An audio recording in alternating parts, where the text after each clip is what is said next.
टाकिन है, ठीक है। देखो कितना प्यारा लग रहा है, कितने अच्छे से ताक रहा है, ठीक है। तो याद रखो जो फोटो में ताक रहा था एनिमल, उसी का नाम क्या है, ताकिन, ठीक है। कहाँ पे, भूटान में। और इसके ऊपर जिस तरीके से ये बनाया हुआ है, ठीक है, इसी बनावट को क्या बोलते हैं, जोंग आर्किटेक्चर। दिख रहा है ना खूबसूरत एकदम। वो कैमरा कर रहा है, कौन कैमरा कर रहा है, प्राइवेसी नाम का चीज नहीं है यहाँ पर, ठीक है। तो इनकी प्राइवेसी डिस्टर्ब ना हो। चलो आ जाओ, हम अपना किया गए रंगून बहुआ से करे हैं टेलीफोन। चलिए, afternoon everyone, welcome to the next lecture of the series. आपको पता है हमने एक वर्ल्ड मैप की न्यू सीरीज चालू की है, जहाँ पर हम वर्ल्ड मैप रिलेटेड हमारे एग्जाम में जितने भी टॉपिक बन सकते हैं, जितने क्वेश्चन बन सकते हैं, उन सबको डेप्थ में स्टडी करेंगे और फिर उनके क्वेश्चन सॉल्व करेंगे, ठीक है। तो आज हम क्या पढ़ने वाले हैं, भूटान, बांग्लादेश, म्यांमार, ठीक है। हमारे पिछले 3 लेक्चर्स हो चुके हैं, मतलब 2 लेक्चर्स हो चुके हैं, तीसरा लेक्चर है। अगर आपने पिछले लेक्चर्स नहीं पढ़े हैं और आपका फर्स्ट लेक्चर है तो पहले उन्हें ख़त्म करिए, ताकि आपका फ्लो ना टूटे, सीक्वेंस बना रहे। और बाकी लोग, आई होप सो आपने रिविजन कर लिया, सिर्फ मुँह उठाकर नहीं आए हैं, ठीक है। तो चलिए, अगर आप बेहोश हैं तो होश में आ जाइए, अच्छे से मुँह हाथ धो के बैठिए, कॉपी पेन लीजिए, नोट्स बनाना स्टार्ट कीजिए। Let's start.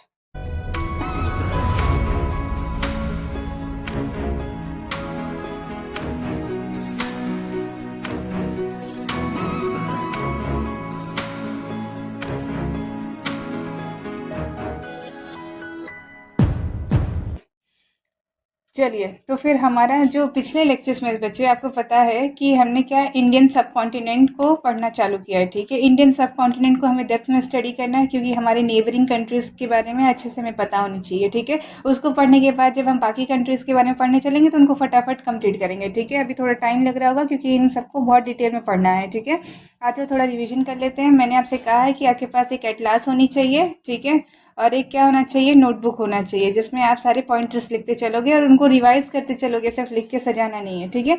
आज थोड़ा रिवीजन कर लेते हैं। ये रहा मेरा एटलास, ठीक है। चलो, ये देखो, ये आपको पता है ना, ये क्या है, ये ग्रीनविच मेरिडियन है, 0 डिग्री लॉन्गिट्यूड, ये 0 डिग्री लैटिट्यूड इक्वेटर। और हमारा जो एशिया है वो कहाँ पड़ रहा है, नॉर्थ ईस्टर्न हेमिस्फीयर में, ठीक है। नॉर्थ ईस्टर्न हेमिस्फीयर में भी हमें क्या पढ़ना है बच्चे, पूरा का पूरा ये क्या है, इंडियन सब कॉन्टिनेंट। जल्दी से चलो, आंखें बंद करो और रिवाइज करने की कोशिश करो। सबसे ऊपर, सबसे फर्स्ट है अफगानिस्तान, फिर पाकिस्तान, फिर उसके नीचे महान भारत, फिर भारत से लग के श्रीलंका, और नीचे मालदीव्स, फिर ऊपर आ जाओ नेपाल, भूटान, बांग्लादेश, म्यांमार। ओके, इतना याद है, ठीक है। तो हम अफगानिस्तान के बारे में पढ़ चुके हैं, पाकिस्तान हो चुका है, महान भारत के बारे में हम अलग से स्वदेश दर्शन में पढ़ने वाले हैं, श्रीलंका डन, मालदीव्स डन, नेपाल भी डन था, ठीक है। आज हमारा टॉपिक रहने वाला भूटान, बांग्लादेश और म्यांमार। इन तीनों को हम क्या करने वाले, कवर। उसके बाद चलेंगे कहाँ पर, साउथ ईस्ट एशिया में, ठीक है।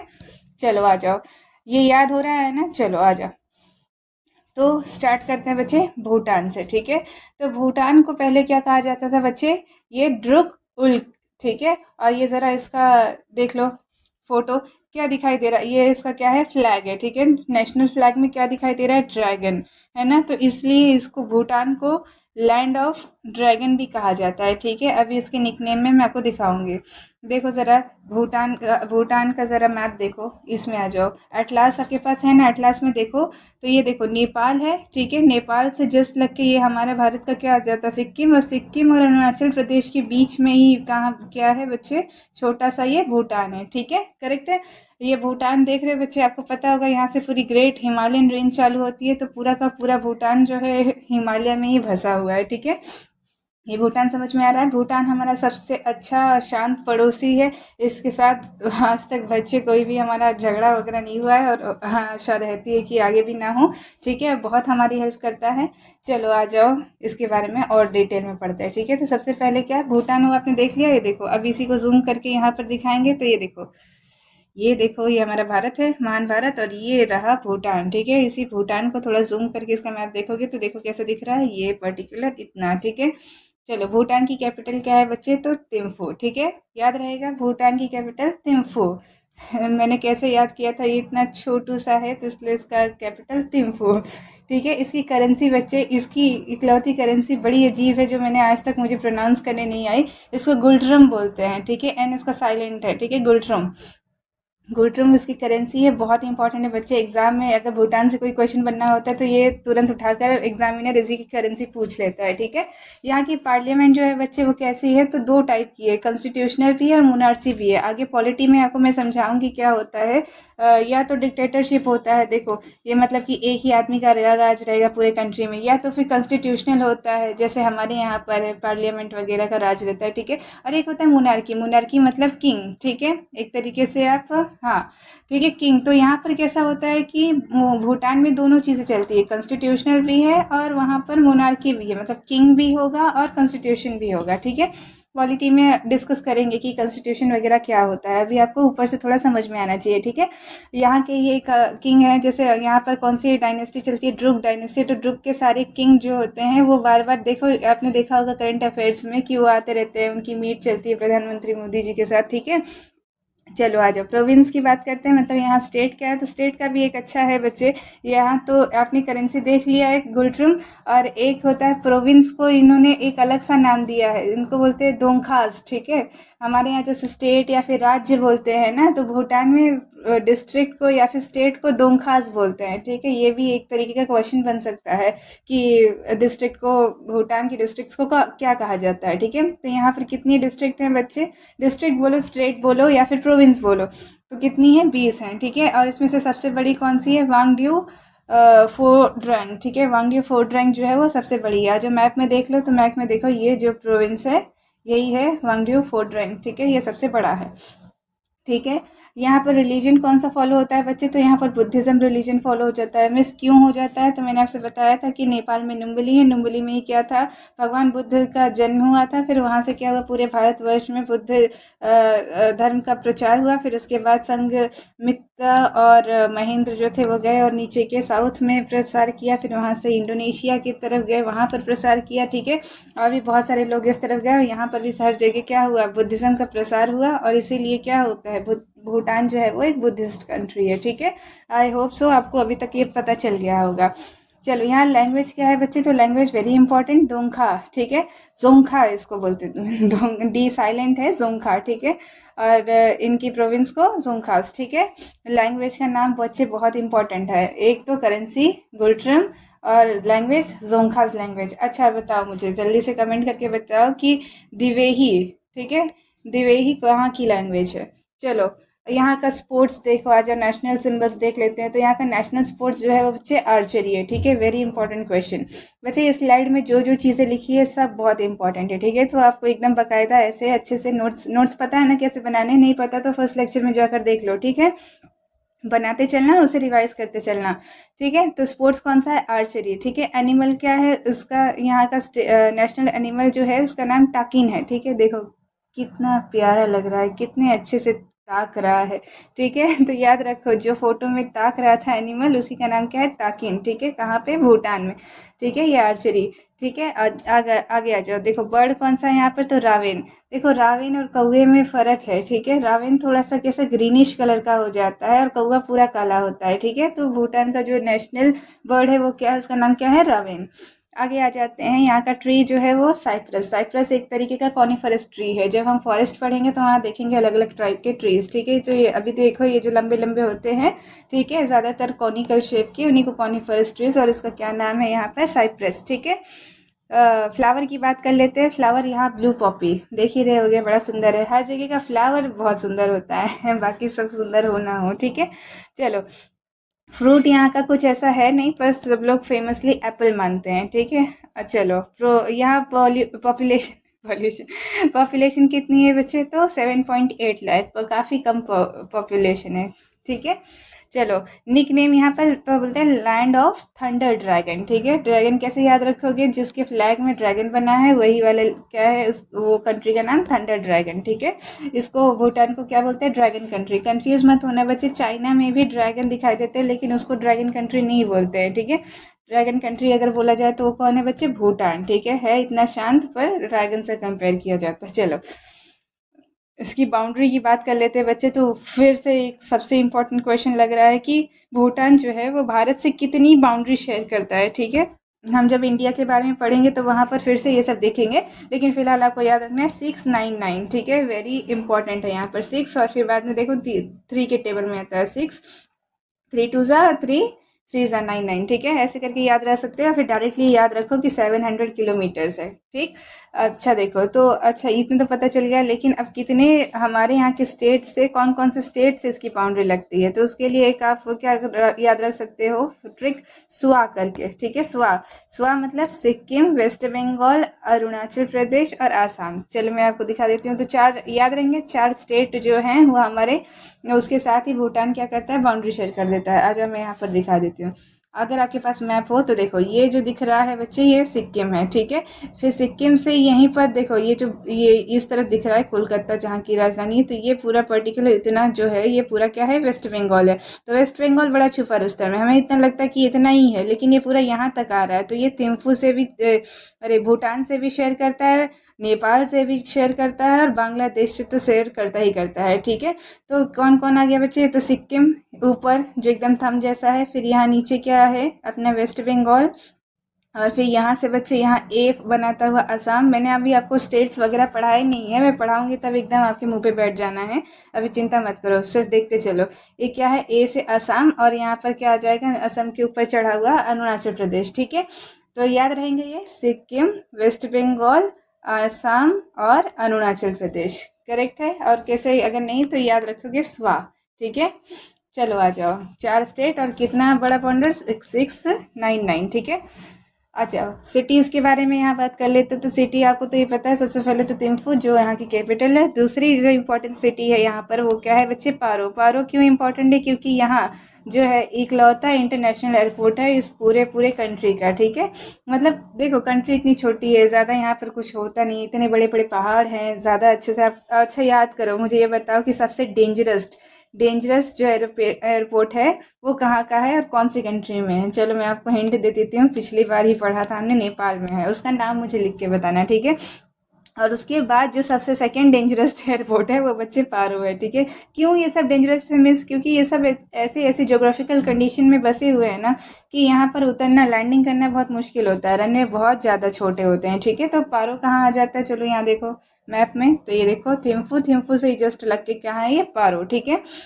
चलो आ जाओ आगे बढ़ते हैं। दूसरा वाला सिटी कौन सा इंपॉर्टेंट है तो बच्चे, वेरी इंपॉर्टेंट, करंट अफेयर की नज़र से तो बहुत ज़्यादा इंपॉर्टेंट, गेलेफू सिटी। इसी को यहाँ की माइंडफुलनेस सिटी बोलते हैं। ये first smart city of Bhutan है। ये में स्मार्ट सिटी तो कहीं सुना सुना लग रहा है, ये तो इंडिया का कंसेप्ट होता है। तो जी हाँ बच्चे, इंडिया का ही कंसेप्ट है, और इंडिया और भूटान के रिलेशंस बहुत बहुत ज़्यादा अच्छे हैं। मतलब ये समझ लो कि इंडिया ही भूटान की देख रेख करता है, ठीक है। भूटान के पास कोई खुद की ऐसी कोई पर्टिकुलर आर्मी नहीं है, तो यहाँ की आर्मी जो है वो यहाँ की देख रेख इंडियन आर्मी ही करती है, ठीक है। तो क्या है कि स्मार्ट सिटी तो इंडिया का कंसेप्ट है, तो इंडिया और भूटान ने मिलके ये गेलेफू सिटी को डेवलप करने का ये किया है, मतलब निश्चय किया है, और इसी को सिटी ऑफ माइंडफुलनेस ये लोग बनाने वाले हैं, ठीक है। तो गेलेफू सिटी कहाँ पर है, तो ये आ जाओ, ये क्या है अपना भूटान, ठीक है। भूटान की कैपिटल देखो थिम्फू, थिम्फू से यहाँ आ गए तो ये देखो क्या है, ये गेलेफू, ठीक है। तो गेलेफू देखो एकदम क्या बॉर्डर पे पड़ रहा है इंडिया के, और देखो ये कौन सा है, ये देखो ये क्या है, सिक्किम, ठीक है। और यहाँ से क्या लग रहा है बच्चे, ये पूरा आपका असम लग रहा है, ठीक है। तो असम ही यहाँ गेलेफू से बॉर्डर शेयर करता है, ठीक है। तो असम से लोग जाते हैं यहाँ पर, और ये गेलेफू सिटीज़ को डेवलप कर रहे हैं, मतलब डेवलपमेंट चल रहा है, ठीक है। तो इसमें मिस क्वेश्चन कैसे बनेगा, तो मोस्ट इंपॉर्टेंट कि ऐसी कौन सी फर्स्ट सिटी ऑफ भूटान है जो कि स्मार्ट सिटी बनने वाली, जो इंडिया डेवलप कर रहा है, तो दैट इज़ गेलेफू सिटी, ठीक है। और दूसरा क्वेश्चन ये पूछ सकता है कि भूटान की माइंडफुलनेस सिटी किसको कहते हैं, तो दैट इज़ ऑल्सो गेलेफू, ठीक है। बहुत इंपॉर्टेंट है ये, तो याद ही रखना, एकदम घोर की पीना है, ठीक है। अब ये तीसरी जो है इसका नाम देखो बच्चे, फ्यूटसोलिंग, ठीक है। फ्यूटसोलिंग जो है ये जो है इम्पोर्टेंट है, इतना भी नहीं है, क्यों, क्योंकि ये ट्रेड गेटवे ऑफ इंडिया है, ठीक है।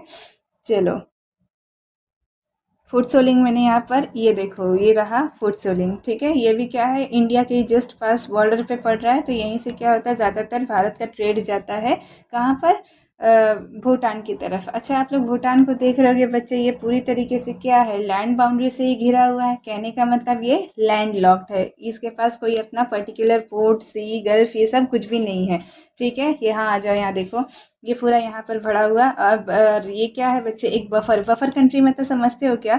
बफर कंट्री वैसी कंट्रीज होती हैं जो कि कोई दो बड़े कंट्रीज के बीच में सैंडविच बनी हो, ठीक है। जैसे कि यहाँ पर हो गया हमारा महान भारत, ठीक है, और ये बड़ा चाइना, ठीक है। तो इस चाइना और इंडिया के बीच में एक ये जो कंट्री है, एक तो भूटान और दूसरी नेपाल, इन दोनों को ही क्या बोला जाता है? बफर कंट्री बोला जाता है, ठीक है।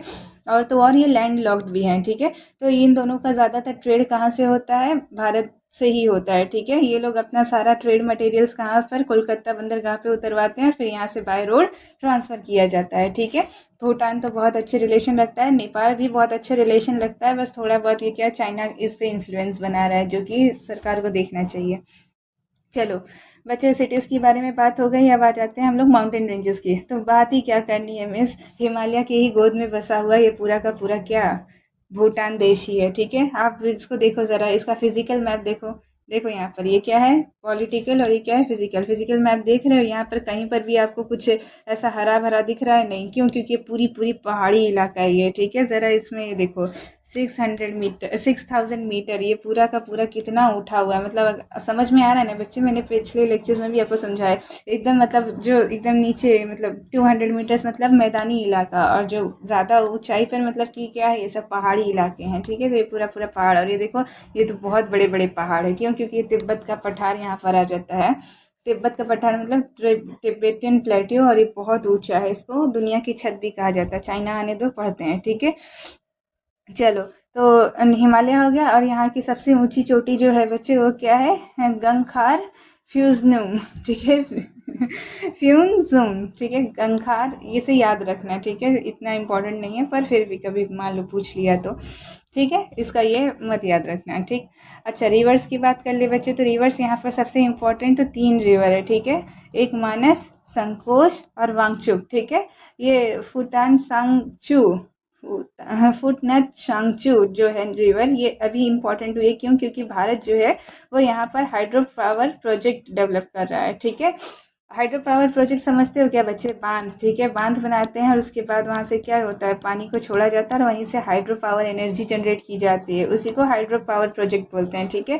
तो भारत में अरे ये भूटान क्या है, बहुत ऊपर, मतलब बहुत सारे पहाड़ है, तो यहाँ से बहुत सारी नदियाँ निकलती हैं। आपको पता है हिमालय में से कितनी सारी नदी निकलेंगी, और वो नदी बहुत ज़्यादा स्पीड में निकलती हैं, तो वहाँ पर बांध बनाने से फ़ायदा होता है, वहाँ पर बढ़िया से क्या, हाइड्रो पावर जनरेट हो सकती है। तो इससे दोनों चीज़ों का फ़ायदा होता है। भूटान क्या करता है, भूटान में बना देते हैं, तो भूटान अपने लिए भी क्या, इलेक्ट्रिसिटी ले लेता है, फिर बाद में जो बच जाती है इलेक्ट्रिसिटी, वो भूटान भारत को बेच देता है। तो दोनों फ़ायदा, ठीक है। यहाँ पर डेवलपमेंट भी हो गया, और हमारी क्या हो गई, एनर्जी फुलफिल, एनर्जी रिक्वायरमेंट भी फुलफिल हो गई, ठीक है। तो इसलिए हमारे भूटान से रिलेशन बहुत अच्छे हैं, ठीक है। तो कहाँ कहाँ बनाया हुआ है हाइड्रो पावर प्रोजेक्ट, तो दो अभी बहुत सारे बन रहे हैं, ठीक है। तो कौन कौन सी नदी है? सबसे मेन ये है वांगचुक पे, और एक ये फुटनेट सेंगचू, ठीक है। चलो आ जा, दिखा देते हैं आपको रिवर सिस्टम, ठीक है। तो ये देखो, ये जो रिवर ऊपर से आ रही है बच्चे, ये सब हिमालय से ओरिजिनेट हो रही है, ठीक है। ये वाली रिवर जो है वो वांगचुक है, ठीक है। ये देखो वांगचुक, और फिर ये आती है, फिर यहाँ पर से आती है संकोश नदी, ठीक है। संकोश नदी आती है, और फिर यहाँ से आ रही है मानस नदी, ठीक है। इन सब का नाम याद रखना बच्चे, हम लोग ब्रह्मपुत्र रिवर सिस्टम पढ़ेंगे तब आपको अच्छे से पता चलेगा। वहाँ पर ये सब क्या है, ब्रह्मपुत्र की ट्रिब्यूटरीज हैं, ठीक है। ये देखो, ये दिख रही है आपको इतनी बड़ी नदी, हम लोग जब रिवर सिस्टम पढ़ेंगे तब पता चलेगा आपको। तो ये ब्रह्मपुत्र रिवर, आ जाओ यहाँ पर दिखा दो थोड़ा। याद करो, मैंने आपको पहले once upon a time Harappa civilisation के टाइम पे बताया था कि यहाँ पर एक लेक है मानसरोवर करके, जहाँ से 3 बड़ी नदियाँ निकलती हैं। तो वहाँ से मैंने बताया था, एक तो इंडस नदी निकलेगी जो यहाँ से निकल जाएगी पाकिस्तान से, बे ऑफ अरेबियन सी में जाएगी। फिर एक निकलेगी यहाँ से क्या, ये यहाँ पूरा चाइना क्रॉस करते हुए यहाँ आएगी, और फिर यहाँ से 60 टन लेगी, अरुणाचल प्रदेश में आएगी, और फिर उसके बाद आसाम के 2 टुकड़े करते हुए बांग्लादेश में निकल जाएगी, और यहाँ से आ जाएगी कौन सी, गंगा रिवर, और यहाँ पर आकर मिल जाएगी। अभी बांग्लादेश पढ़ेंगे तो मैं आपको और अच्छे से बताऊंगी, ठीक है। तो यही रिवर जो यहाँ से आ रही है, इसी का नाम क्या है, ब्रह्मपुत्र, ठीक है। तो ये देखो, आसाम के 2 टुकड़े करती है, मतलब आसाम के एकदम बीचों बीच से निकलती है। और ये है भूटान, भूटान की जितनी नदियाँ हैं वो सब आकर कहाँ मिलती हैं, ब्रह्मपुत्र से, ठीक है। अब यहाँ नदियों में भी 2 चीज़ होती है, ट्रिब्यूटरी तो मैंने आपको बताया था बच्चे, जो ऐसी सहायक नदियाँ मतलब जो नदियाँ एक बड़ी नदी में आकर मिल जाती है उन्हीं को सहायक नदी बोला जाता है, दैट इज ट्रिब्यूटरीज। ठीक है, तो ट्रिब्यूटरीज दो तरीके की होती हैं, एक लेफ्ट बैंक होती हैं, एक राइट बैंक होती हैं, जो किसी भी रिवर को लेफ्ट तरफ से ज्वाइन करती हैं। जैसे अभी मान लो ये देखो, ये ब्रह्मपुत्र का फ्लो इस तरफ है ना, इस तरफ, तो इसका ये क्या हो गया राइट, और ये हो गया क्या लेफ्ट। ठीक है, तो ये सब कहाँ से जुड़ रही हैं, राइट की तरफ से जुड़ रही हैं, तो इन सबको क्या बोला जाएगा, राइट बैंक ट्रिब्यूटरी। हम लोग रिवर सिस्टम पढ़ेंगे तो वहाँ और डिटेल में बात करेंगे, फिलहाल मैंने ऐसे बता दिया आपको। ठीक है, याद रखोगे। डन, रिवर सिस्टम समझ में आ गया। यही 3 नदी बहुत इंपॉर्टेंट है जो आपको यहाँ से याद रखनी है। आ जाओ डैम की बात कर लें तो ताला hydro power dam, hydro power project है, जो कि कहाँ, वांग नदी। अच्छा, इसी वांगचुक नदी को इसमें बोलते हैं वांग नदी, क्या शॉर्ट फॉर्म में। ठीक है, तो ये याद रखना, ताला हाइड्रो पावर प्रोजेक्ट कौन सी नदी पे है, तो वांगचुक नदी पे। ठीक है, याद रहेगा। किसने डेवलप किया है, तो ये सब भारत ने ही डेवलप किया है। ठीक है, यहाँ जितने भी पावर प्रोजेक्ट आपको दिखेंगे वो सब भारत के ही द्वारा डेवलप किए हुए हैं। ठीक है, यहाँ पर एक लेक है शोफू करके, लेकिन आपको नहीं याद रखना है। ठीक है, ग्रासलैंड, यहाँ अल्पाइन पैशर, अल्पाइन मतलब समझ रहे हो ना बच्चे, ये क्या है, बहुत ज़्यादा पहाड़ी इलाका, पहाड़ बहुत लंबे लंबे हैं, तो लंबे पहाड़ों में क्या होता है, ऊपर बर्फ़ जम जाती है, ग्लेशियर टाइप हो जाता है, तो वहाँ पर जो ग्रासलैंड पाए जाते हैं, ग्रासलैंड मतलब घास का मैदान होता है, यहाँ कंफ्यूज मत होना, यहाँ कोई मैदान नहीं है, बस जो छोटा मोटा ऐसा ग्रास वगैरह जो पाई जाती है वो अल्पाइन नेचर की होती है। अल्पाइन पैस्चर कहाँ पाए जाते हैं, ज़्यादातर पहाड़ी इलाकों में, और वो भी जो कि बहुत ठंडे होते हैं। ये सब याक के चरने में काम आते हैं। याक समझ में आता है ना बच्चे, ये टॉकिंग दिख रहे हैं वो ऐसा ही याक भी होता है। ठीक है, इसके पीछे जो ये सब दिख रहे हैं सब अल्पाइन नीडोज वगैरह ही हैं। ठीक है, ओके, प्लेट्यू यहाँ पर, तो इसी के बगल में क्या, तिब्बत का पठार पड़ता है। ठीक है, आ जाओ यहाँ दिखा दे, ये हमारा क्या है, महान हिमालय, और ये जो पर्टिकुलर इतना रीजन है ये पूरा तिब्बत हुआ करता था बच्चे पहले, जैसे भूटान और नेपाल भी एक कंट्री, वैसे तिब्बत भी पहले कंट्री हुई करती थी, लेकिन चाइना ने इस पर क्या किया, कब्जा कर लिया। ठीक है, और यही तिब्बत का पठार है जो बहुत ऊंचा है, और ये पूरे वर्ल्ड में सबसे ऊंचा पठार है। ठीक है, प्लेट्यू।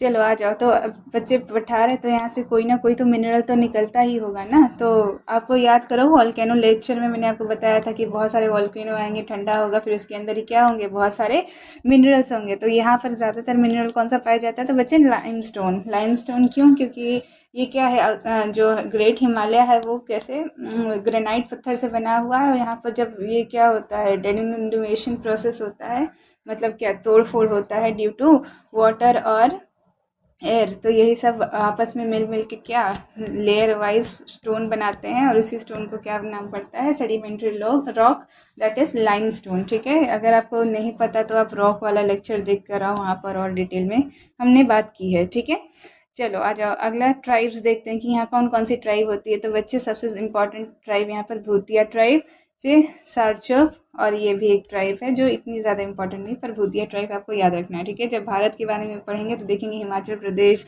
अरुणाचल प्रदेश, यहाँ पर सब ये सब मेन ट्राइब्स होती हैं। क्यों, क्योंकि ये सब ज़्यादातर पहाड़ी इलाकों में पाई जाती हैं। ठीक है, चलो ये जो है बच्चे, यहाँ पर भूटान में कोई इंटरनेशनल हेडक्वार्टर तो नहीं है किसी इंटरनेशनल ऑर्गेनाइजेशन का, लेकिन हाँ ये किसका, सार्क का मेंबर है। याद करो मैंने बताया था कि इंडियन सब कॉन्टिनेंट में जितने आते हैं वो सब क्या हो जाएंगे, सार्क के मेंबर, एक्सेप्ट म्यांमार। ठीक है, म्यांमार जो है वो कहाँ का है, आसियान का मेंबर है। मिस आसियान ये सब क्या है, तो इंटरनेशनल हेडक्वार्टर जब हम स्टैटिक्स में पढ़ेंगे तब वहाँ पर मैं आपको बताऊँगी। ठीक है, स्टैटिक जी के में फिलहाल याद रखो। ठीक है, तो अपने सारे जितने अभी कंट्रीज़ हम पढ़ते हुए आ रहे हैं सब जो हैं वो क्या हैं, सार्क के मेंबर हैं, और म्यांमार जो है वो एशियान का मेंबर होगा। ठीक है, अभी पढ़ेंगे। ठीक है, यूनेस्को साइट्स देख लेते हैं यहाँ भूटान में कौन सी है। तो बच्चे यहाँ पर एक भी नहीं है वैसे देखा जाए तो, और यहाँ पर टाइगर नेस्ट मोनेस्ट्री जो है उसको टेंटेटिव मतलब इसको अभी यूनेस्को लिस्ट में शामिल किया जा सकता है, अभी किया नहीं है। ठीक है, टेंटेटिव का मतलब समझे। तो यहाँ पर अभी आपसे कोई पूछे कि भूटान में कितनी यूनेस्को साइट है तो बोलो 0, और कोई टेंटेटिव पूछे तो कौन सी है, टाइगर नेस्ट मोनेस्ट्री। तो यहाँ पर क्या इंपॉर्टेंट है, तो बच्चे जोंग आर्किटेक्चर बहुत इंपॉर्टेंट है। तो देखो यहाँ पर मैं दिखाती हूँ, ये देख रहे हो पत्थर बड़ा, और इसके ऊपर जिस तरीके से ये बनाया हुआ है। ठीक है, इसी बनावट को क्या बोलते हैं, जोंग आर्किटेक्चर। दिख रहा है ना, खूबसूरत एकदम। ये देखो, ये इस तरीके के जो छत होते हैं ये जोंग आर्किटेक्चर ज़्यादातर बुद्धिज्म में दिखाई देने को मिलते हैं। ठीक है, समझ में आ रहा है ना बच्चे, आ जाओ आगे बढ़ते हैं। तो टूरिस्ट प्लेस क्या हो सकता है, पुनाखा। ठीक है, यहाँ पर भी ये ब्रिज वगैरह है, तो मतलब थोड़े क्या है बच्चे, बहुत छोटी कंट्री है, बहुत शांत, और बहुत यहाँ पर बच्चे एनवायरनमेंट के ऊपर बहुत ज़्यादा ध्यान दिया जाता है, मतलब, और इसको ही आप बोल सकते हो कि ये कार्बन फ्री कंट्री है, यहाँ पर कोई कार्बन एमिशन नहीं होता है, कोई भी डेवलपमेंट का काम नहीं किया जाता, एकदम शांति से लोग रहते हैं, और मुझे तो ऐसा लगता है बहुत सही है। पूरी दुनिया में सबसे सही कंट्री है वो भूटान ही है। कोई चिंता नहीं, एकदम बढ़िया से रहना नेचर के साथ। इतनी ज़्यादा डेवलपमेंट कर लो कि खुद का ही नुकसान हो जाए तो डेवलपमेंट का क्या फ़ायदा होता है। ठीक है, चलो आगे बढ़ते हैं बच्चे। यहाँ पर देखते हैं हिस्टोरिकल डायनेस्टी क्या हुई थी। तो सबसे पहले बहुत पुराने टाइम पे यहाँ पर नामग्याल डायनेस्टी थी, फिर उसके बाद यहाँ वांगचुक डायनेस्टी हो गई। तो मैंने आपको जो बताया था ड्रुक किंग जो होते हैं वो इसी वांगचुक डायनेस्टी से बिलोंग करते हैं। ठीक है, चलो आ जाओ। यहाँ फेस्टिवल जो है वो शेचू फेस्टिवल है जो मनाया जाता है। एग्जाम में इतना आने की चांसेस नहीं है। ठीक है, इसको मास्क डांस भी बोलते हैं, मैंने शायद फोटो नहीं लगाई है।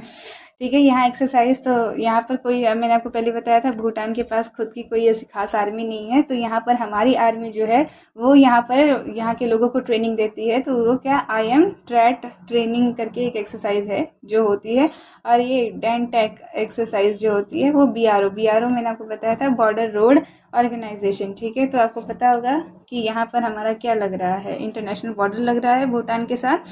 तो यहीं पर जो इंटरनेशनल बॉर्डर पे जो डेवलपमेंट होती है वही बी आर ओ करता है। ठीक है, तो बी आर ओ ही यहाँ पर लोगों को थोड़ी बहुत कॉम्पैक्ट क्या सिखाते रहता है, ट्रेनिंग वगैरह।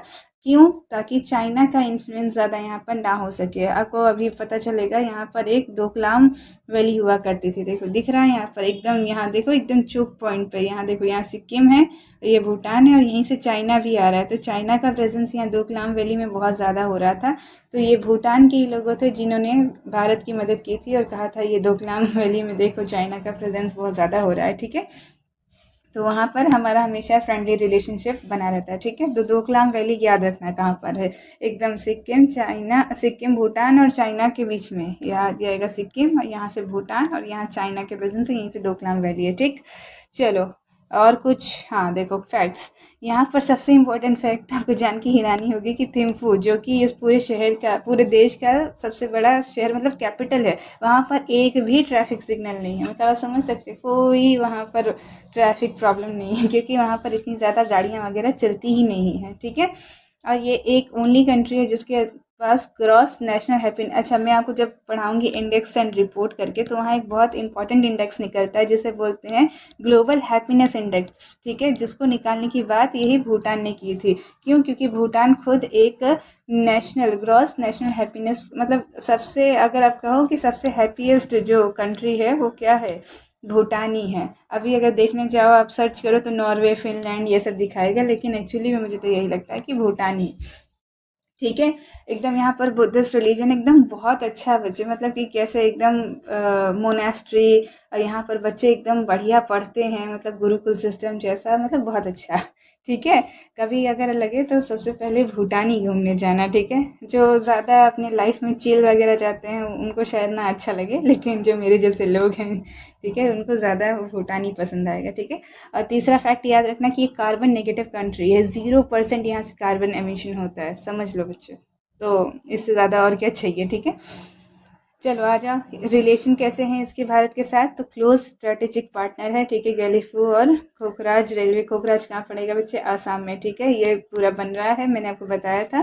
गैलीफू को क्या नाम बोलते हैं बच्चे, याद करो, माइंडफुलनेस, सिटी ऑफ माइंडफुलनेस। ठीक है, हाइड्रो पावर प्रोजेक्ट बहुत सारे इंडिया से बनाए जाते हैं, जैसे कि ताला, चूका, क्या है, फुनाक, सांगचू। ठीक है, भूटान जो है वो इलेक्ट्रिसिटी, ये पूरा यहाँ पर क्या करता है, भारत जो है यहाँ पर डैम बना कर देता था, फिर भूटान उस पर से जितनी भी इलेक्ट्रिसिटी है वो खुद की कंजम्पशन के लिए ले लेता है, जो बचती है वो क्या, इंडिया को एक्सपोर्ट कर देता है। ठीक है, इसलिए एकदम म्यूचुअल कोऑपरेटिव कंट्री रिलेशन है। ठीक, तो यहाँ पर भूटान खत्म होता है बच्चे। भूटान देखो, ये गलेफू सिटी, ये कौन सी थिम्फू सिटी, अगर आप देखोगे तो ऐसी कितनी खूबसूरत लग रही है एकदम, मतलब से मन मोहना जैसी लगती है। ठीक है, चलो तो हो गया डन।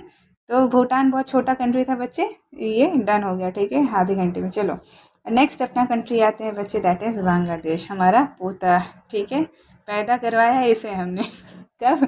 1971 में, ठीक है। जब मैंने आपको फर्स्ट लेक्चर पढ़ाया था तो याद करो, बहुत कुछ बताया था बांग्लादेश के बारे में, ठीक है। अभी दोबारा से तो मैं रिपीट नहीं करूँगी, लेकिन वो आपको अगर नहीं पता तो पहले फर्स्ट लेक्चर देख लीजिए, और थोड़ा बहुत मैं आपको यहाँ पर रिवाइज करा दूँगी।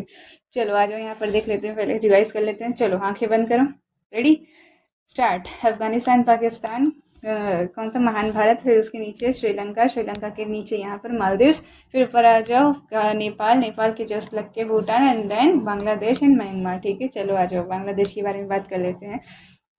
तो बांग्लादेश का बच्चे पुराना नाम क्या हुआ करता था? ईस्ट पाकिस्तान, जो कि मैंने गाथा गाई थी पहले, पूरी एक लेक्चर, कितना 3 घंटे का वीडियो बना था बच्चे, कोई मुझे लगता है शायद ही किसी ने देखा होगा, लेकिन अगर आपको पढ़ना है तो आपको वो देखना पड़ेगा। नो अदर ऑप्शन, ठीक है।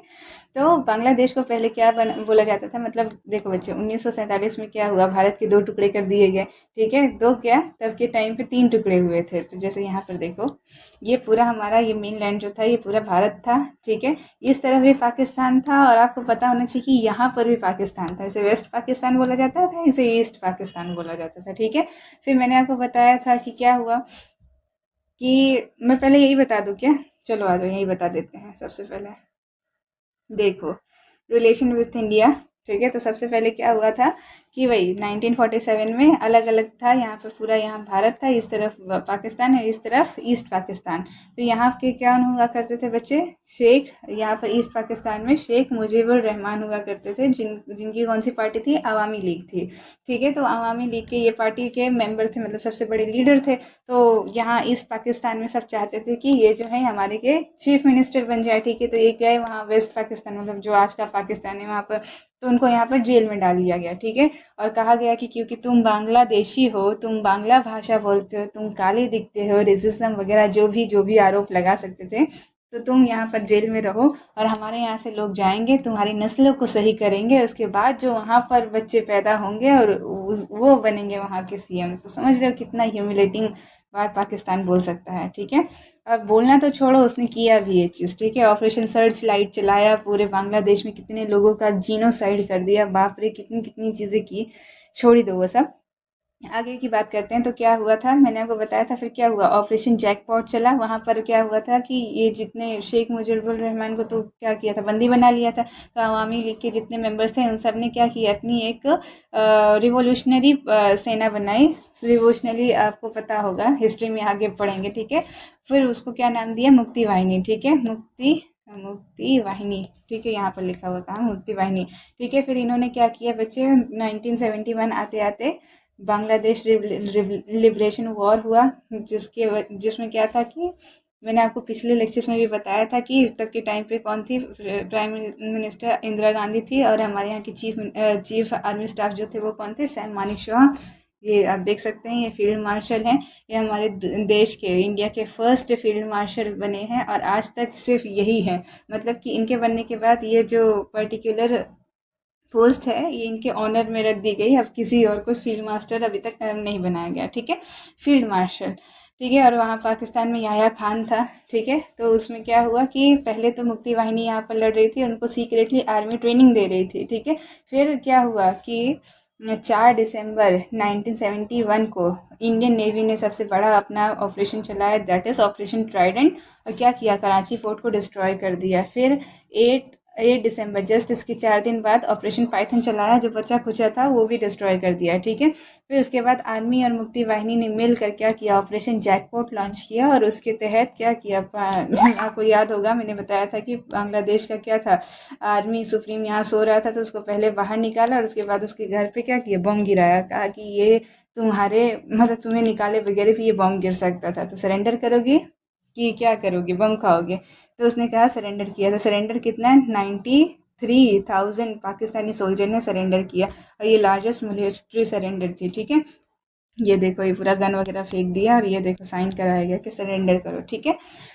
चलो ये याद था आपको। और उसी वक्त क्या हुआ, बैटल ऑफ लोंगेवाला हो रहा था, जहाँ पर मेजर कुलदीप सिंह चांदपुरी जो थे 120 सोल्जर्स के साथ राजस्थान बॉर्डर पर लगे रहे। उन्होंने 2000 सोल्जर्स को मार दिया पाकिस्तानी और 60 टैंक को मार दिया, ठीक है।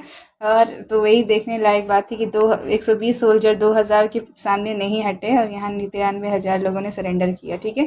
फिर उसके बाद 26 मार्च 1971 को बांग्लादेश ने अपना इंडिपेंडेंस डे मनाया, ठीक है। फिर उसके बाद क्या हुआ 2 जुलाई 1972 में शिमला एग्रीमेंट हुआ और उसके तहत पाकिस्तान ने 1974 में जाकर बांग्लादेश को एक अलग कंट्री रिकग्नाइज़ किया, समझ रहे हो। 71 में वहाँ पर सारा वॉर हुआ, लेकिन उसको ये सदमे से उभरते उभरते 1974 लगा कि उसके 2 टुकड़े हो चुके हैं, ठीक है। अब बहुत जल्दी मैं सुन रही हूँ कि 3 टुकड़े होने वाले हैं। चलो ठीक है, देखते हैं। तो ये याद रहेगा बच्चे, कौन सा चालू किया था, ऑपरेशन जैकपॉट। और ये बहुत इंपॉर्टेंट याद रखना, 1971 की वॉर, ठीक है। ये भारत के इतिहास में बड़ी गौरववान क्या है। अब ठीक है, पाकिस्तान से लड़ने में कौन से गौरव, जो खुद कोई नीति नियम नहीं मानते हैं, उनसे लड़ाई तो बराबरी वालों से की जाती है ना। चलो कोई बात नहीं, आगे आ जाते हैं बच्चे। तो ये समझ में आ गया। चलो अब आके बांग्लादेश के बारे में थोड़ा पढ़ लेते। तो समझ में आ रहा है बच्चे, बांग्लादेश का निर्माण कैसे हुआ था तब। तो फिर शेख मुजीबुर रहमान को वहाँ से क्या किया, छुड़ाया गया और उसके बाद यहाँ पर आकर ये जो बांग्लादेश आज के टाइम पे दिख रहा है ये जाकर बना।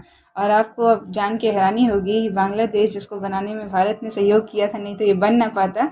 आज ये आके भारत को आंख दिखाते हैं, कहते हैं कि भारत जैसे क्या है, मतलब उनके खिलाफ। समझ रहे हैं बच्चे, कभी भी बच्चे एहसान को नहीं भूलना चाहिए। अगर आप उसे उतार नहीं सकते हो तो कम से कम उसको, चलो छोड़ो, जाने दो, क्या बोल सकते हैं।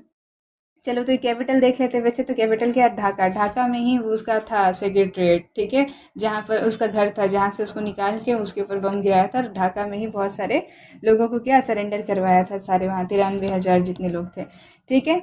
यहाँ की करेंसी देखो तो क्या है बच्चे, टका। बहुत इंपॉर्टेंट है, बहुत बारी एग्जाम में पूछा जाता है। अच्छा मैप देखो, अरे झंडा देखो, फ्लैग देखो कैसा है ये बांग्लादेश का फ्लैग है। ये पूरा हरा और बीच में एक रेड डॉट, ठीक है। आपने देखा होगा बच्चे, बांग्लादेश में जब दुर्गा पूजा होती है तो वहाँ पर जो लेडीज़ होती हैं वो सब कैसे बड़ी सी बिंदी लगाती हैं, तो वैसे में याद रखना, ठीक है।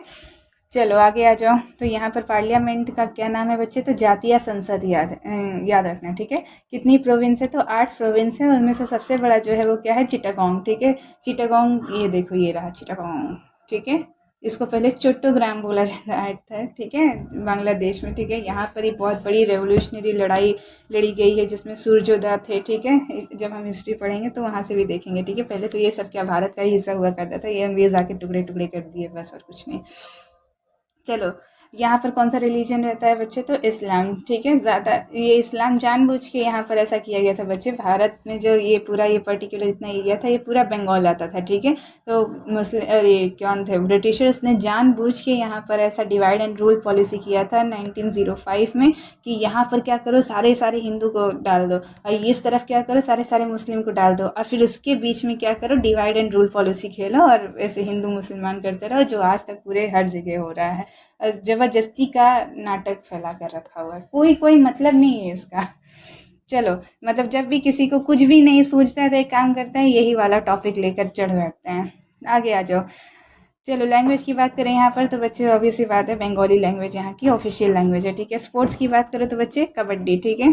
कबड्डी देखो, आपको जानते हो कि कबड्डी क्या है, भारत का ही ओरिजिनेटेड गेम है, ठीक है। फिर ये यहाँ का स्पोर्ट्स कैपिटल, अरे नेशनल स्पोर्ट्स भी है। एनिमल की बात करें तो बच्चे रॉयल बंगाल टाइगर, हमारे भारत का रॉयल बंगाल टाइगर है। तो इन्होंने कहा कि चलो हम भी रख लेते हैं। तो क्यों रखते हैं, तो बच्चे उसकी भी कहानी है। यहाँ पर क्या है, सुंदरबन डेल्टा है। अभी मैं आपको जब ये पढ़ाऊंगी क्या, रिवर सिस्टम, तो वहाँ पर आपको पता चलेगा गंगा ये ब्रह्मपुत्र आकर यहाँ मिलती हैं और उनका बहुत बड़ा, वर्ल्ड का सबसे बड़ा डेल्टा यहाँ पर बांग्लादेश और भारत में यहाँ पर क्रिएट होता है, ठीक है। ये यहाँ पर देख रहे हो इंटरनेशनल बॉर्डर लग जाता है। तो सुंदरबन का थोड़ा पार्ट इस तरफ आता है भारत में और मेजोरिटी पार्ट जो है वो कहाँ है, बांग्लादेश में पड़ता है, ठीक है। बांग्लादेश को देखो एकदम बीच से तोड़ दिया, मतलब एक तो ये पूरा जैसे लगता है कि नदियों ने ही पूरे कंट्री को डिवाइड कर दिया, ठीक है। डेल्टा मतलब समझते हो क्या बच्चे, जब एकदम पुरानी जैसे रिवर कहीं से ओरिजिनेट होती है तो वहाँ पर से फटाफट निकलती हैं क्योंकि यूथ स्टेट में होती हैं, फिर जब मैच्योर हो जाती हैं तो ऐसे ऐसे मियांडर बनाती हैं, ठीक है, रेंगते हुए, और फिर बाद में जब एकदम बूढ़ी हो जाती है तो यहाँ आकर एकदम स्लो हो जाती हैं और फिर अलग अलग अपने क्या होती हैं, हिस्सों में टूट जाती हैं, और यही हिस्सों में टूट के फिर क्या सागर से मिल जाती हैं। तो यही जो पर्टिकुलर एरिया रहता है ना बच्चे, इसको बोलते हैं डेल्टा। यहाँ पर आप देख रहे होगे बच्चे, ये देखो यहाँ से आ रही है कौन सी, ब्रह्मपुत्र नदी, देखो यहाँ से आती है अपने उत्तर प्रदेश बिहार को क्रॉस करते हुए, फिर वेस्ट बंगाल में घुसते हुए यहाँ बांग्लादेश में आ जाती है गंगा, ठीक है। तो गंगा और ब्रह्मपुत्र फिर ये दोनों मिलके क्या बनाती है बच्चे, मेघना नदी, ठीक है। मेघना नदी, और मेघना नदी का ही सबसे बड़ा क्या यहाँ पर डेल्टा बनता है, ठीक है, समझ में आ गई। वर्ल्ड का सबसे बड़ा डेल्टा है और उसका नाम क्या है, सुंदरबन, ठीक है। वन का मतलब होता है फॉरेस्ट, और सुंदर मतलब कि यहाँ पर सुंदरी के ट्रीज होते हैं, ठीक है, सुंदरी ट्री, सुंदरी सुंदरी तुझे नाव का या है ना। तो सुंदर वन जो है वो क्या है, सुंदरी ट्री के वजह से, मतलब यहाँ पर बहुत सारी सुंदरी ट्रीज हैं तो उसी को सुंदरी फॉरेस्ट, दैट इज सुंदर वन कहा जाता है, ठीक है। तो सुंदरी ट्रीज मीन्स क्या है, तो ये एक तरीके के मैंग्रोव फॉरेस्ट है। मैंग्रोव फॉरेस्ट क्या होते हैं मिस, तो अभी रुक जाओ, अभी पता चलेगा, ठीक है। देखो, तो यहाँ पर चलो दिखा देते हैं आपको, क्यों बीच में तोड़ना। तो ये रहे क्या है, मैंग्रोव फॉरेस्ट, समझ रहे हो। इन मैंग्रोव फॉरेस्ट की खास बात क्या होती है, जब हम फॉरेस्ट के बारे में पढ़ेंगे तो यहाँ डिटेल में पढ़ेंगे। इनके ये जो नीचे के रूट्स गए रहते हैं ना, ये पानी में गए रहते हैं, ठीक है, और ये लिविंग रूट्स होते हैं, ठीक है। चलो, तो ये पूरा ये देख रहे हो आप, पानी के अंदर गए रहते हैं और ये पूरा एकदम पानी पानी इलाका रहता है, ठीक है। और इसी के अंदर रॉयल बंगाल टाइगर पाए जाते हैं, ठीक है। तो सुंदरी ट्रीज ऐसे घूमने मत निकल जाना, ठीक है, बढ़िया। ये देखो यहाँ पर रॉयल बंगाल टाइगर्स का परिवार है, ठीक है। देखो ये जो है मिसेस रॉयल बंगाल टाइगर्स, और ये टाइगर कह रहे हैं देखो जी वो कैमरा कर रहा है। तो कौन कैमरा कर रहा है, प्राइवेसी नाम का चीज़ नहीं है यहाँ पर, ठीक है। तो इनकी प्राइवेसी डिस्टर्ब ना हो। चलो आ जाओ, हम अपना काम करते हैं, हम अपना आगे बढ़ते हैं, ठीक है। तो मैंग्रोव ट्री देख लिया आपने। तो यहाँ पर मैंग्रोव्स जो हैं दैट इज सुंदरी ट्री, और वहीं पर क्या मिलते हैं, रॉयल बंगाल टाइगर। तो हमारे यहाँ पर भी हैं ये डेल्टा, और यहाँ बांग्लादेश में भी है, तो दोनों जगह ही रॉयल बंगाल टाइगर मिल और आपको तो पता ही है कि टाइगर के कंजर्वेशन में भारत ने कितने प्रोग्राम्स चलाए हैं। ये हमारे यहाँ का क्या है, नेशनल एनिमल है, एकदम बढ़िया रॉयल दिखता है, ठीक है। और बांग्लादेश ने कहा हम भी यही रख लेते हैं, क्या फ़र्क पड़ता है। पाकिस्तान ने जैसे हमारे बहुत सारी चीज़ें रख ली हैं, नेशनल स्पोर्ट्स रखा है, फ्रूट रखा है, तो हम भी ले लेते हैं साथ ही साथ। चलो कोई बात नहीं बच्चे, ऐसा कुछ नहीं है, एनिमल और बायोडाइवर्सिटी पे तो सबका हक होता है, ठीक है। चलो आ जाओ, स्पोर्ट्स की बात कर ली हमने, एनिमल की बात, हाँ बर्ड देखो, बर्ड यहाँ की कौन सी है, रॉबिन, ठीक है, देखो स्वीट लग रही है, ठीक है। चलो फ्लावर की बात कर लेते हैं। तो बच्चे वाटर लिली क्या खूबसूरत है ना, फ्लावर पे एकदम मज़ा आ जाता है कि जब देखने में ही इतने सुंदर होते हैं कि तो मन प्रसन्न हो जाता है। जितने ये सब चीज़ें हैं सब भूल जाते हैं, कौन किससे लड़ भिड़ मर रहा है, ठीक है। ट्री की बात करें बच्चे तो यहाँ मैंगो ट्री है, एकदम पॉइंट मार्क करना, मैंगो हमारे यहाँ का नेशनल फ्रूट है, ठीक है, लेकिन यहाँ का नेशनल ट्री है। और फ्रूट क्या है बच्चे, तो जैक फ्रूट है, ठीक है। पॉपुलेशन यहाँ पर कितनी है बच्चे, तो 177 मिलियन, याद नहीं करना, ठीक है। निक नेम इसको क्या बोलते हैं बच्चे, लैंड ऑफ रिवर, क्यों, क्योंकि ऑब्वियस ही बात है बच्चे, देखो ना रिवर्स ने पूरा तोड़ के रख दिया है, पूरे पूरे देश के अंदर रिवर ही रिवर भरी हुई है, ठीक है। इसलिए क्या बोलते हैं, लैंड ऑफ रिवर। जब हम पंजाब पढ़ेंगे तो वहाँ देखेंगे बच्चे 5 नदियों का पूरा क्या संगम रहता था, तो इसलिए उसको पंजाब बोलते थे, ठीक है। चलो अभी आगे ला देखते हैं। इंडिपेंडेंस मैंने आपको बता दिया कब, 26 मार्च 1971 पे क्या बनाता है ये, इंडिपेंडेंस डे। जब अभी सबसे पहले यहाँ के कौन हुए थे, शेख मुजीबुर रहमान, ठीक है। फिर उसके बाद उन्हीं की जो बेटी थी उनका नाम क्या है बच्चे, शेख हसीना जी, ठीक है। ये जब तक थी बांग्लादेश में तब तक बहुत अच्छे रिलेशंस चल रहे थे बांग्लादेश के साथ, ठीक है। हमेशा इंडिपेंडेंस डे पे जाया ही जाया जाता था। लेकिन अब यहाँ पर कौन, मोहम्मद यूनिस है, जो कि क्या यूएसए का बैठाया हुआ एक एजेंट है, ठीक है। तो अभी क्या है, ये भी अनस्टेबल हो चुका है और पता नहीं अब कैसे रिलेशंस हो चुके हैं, ठीक है। बहुत ज़्यादा ही ट्रेड में नाटक हो रहा है, इस पे भी देखो देश को ध्यान देना चाहिए। आगे चलते हैं। तो बाउंड्री की बात करते हैं बच्चे, तो अब यहाँ पर सबसे इम्पोर्टेंट क्वेश्चन बनता है, दैट इज इंडिया के साथ ये सबसे लॉन्गेस्ट बॉर्डर शेयर करता है, ठीक है। कैसे मिस, कैसे चाइना क्यों नहीं, देखो बच्चे चाइना का कितना, इतना बॉर्डर, ये इतना सा और ये इतना सा, दिख रहे, पाकिस्तान का देखो ये इतना, ठीक है। लेकिन बांग्लादेश का देखो, ये पूरा यहाँ से लेकर ये पूरा इतना इतना, मतलब आप देख सकते हो पूरा ये बांग्लादेश कहा जाए तो इतना छोड़ के इतना छोटा सा म्यांमार से बॉर्डर शेयर करता है, नहीं तो पूरा पूरा क्या करता है भारत के ही साथ, ये क्या करता है बॉर्डर शेयर करता है। ऐसा लगता है भारत ने इसे अपने आंचलों से ढक लिया है, लेकिन फिर भी आंचल से निकल के कूदना चाह रहा है। क्या कर सकते हैं, कुछ बिगड़ेल बच्चे ऐसे होते हैं, ठीक है। तो ये सबसे बड़ा बॉर्डर शेयर करता है कितना, तो 4096। कैसे याद रखोगे बच्चे, तो 96 जो होता है वो 4 की टेबल में आता है, ठीक है। मैंने तो ऐसे ही याद रखा था, तो 4096, ठीक है।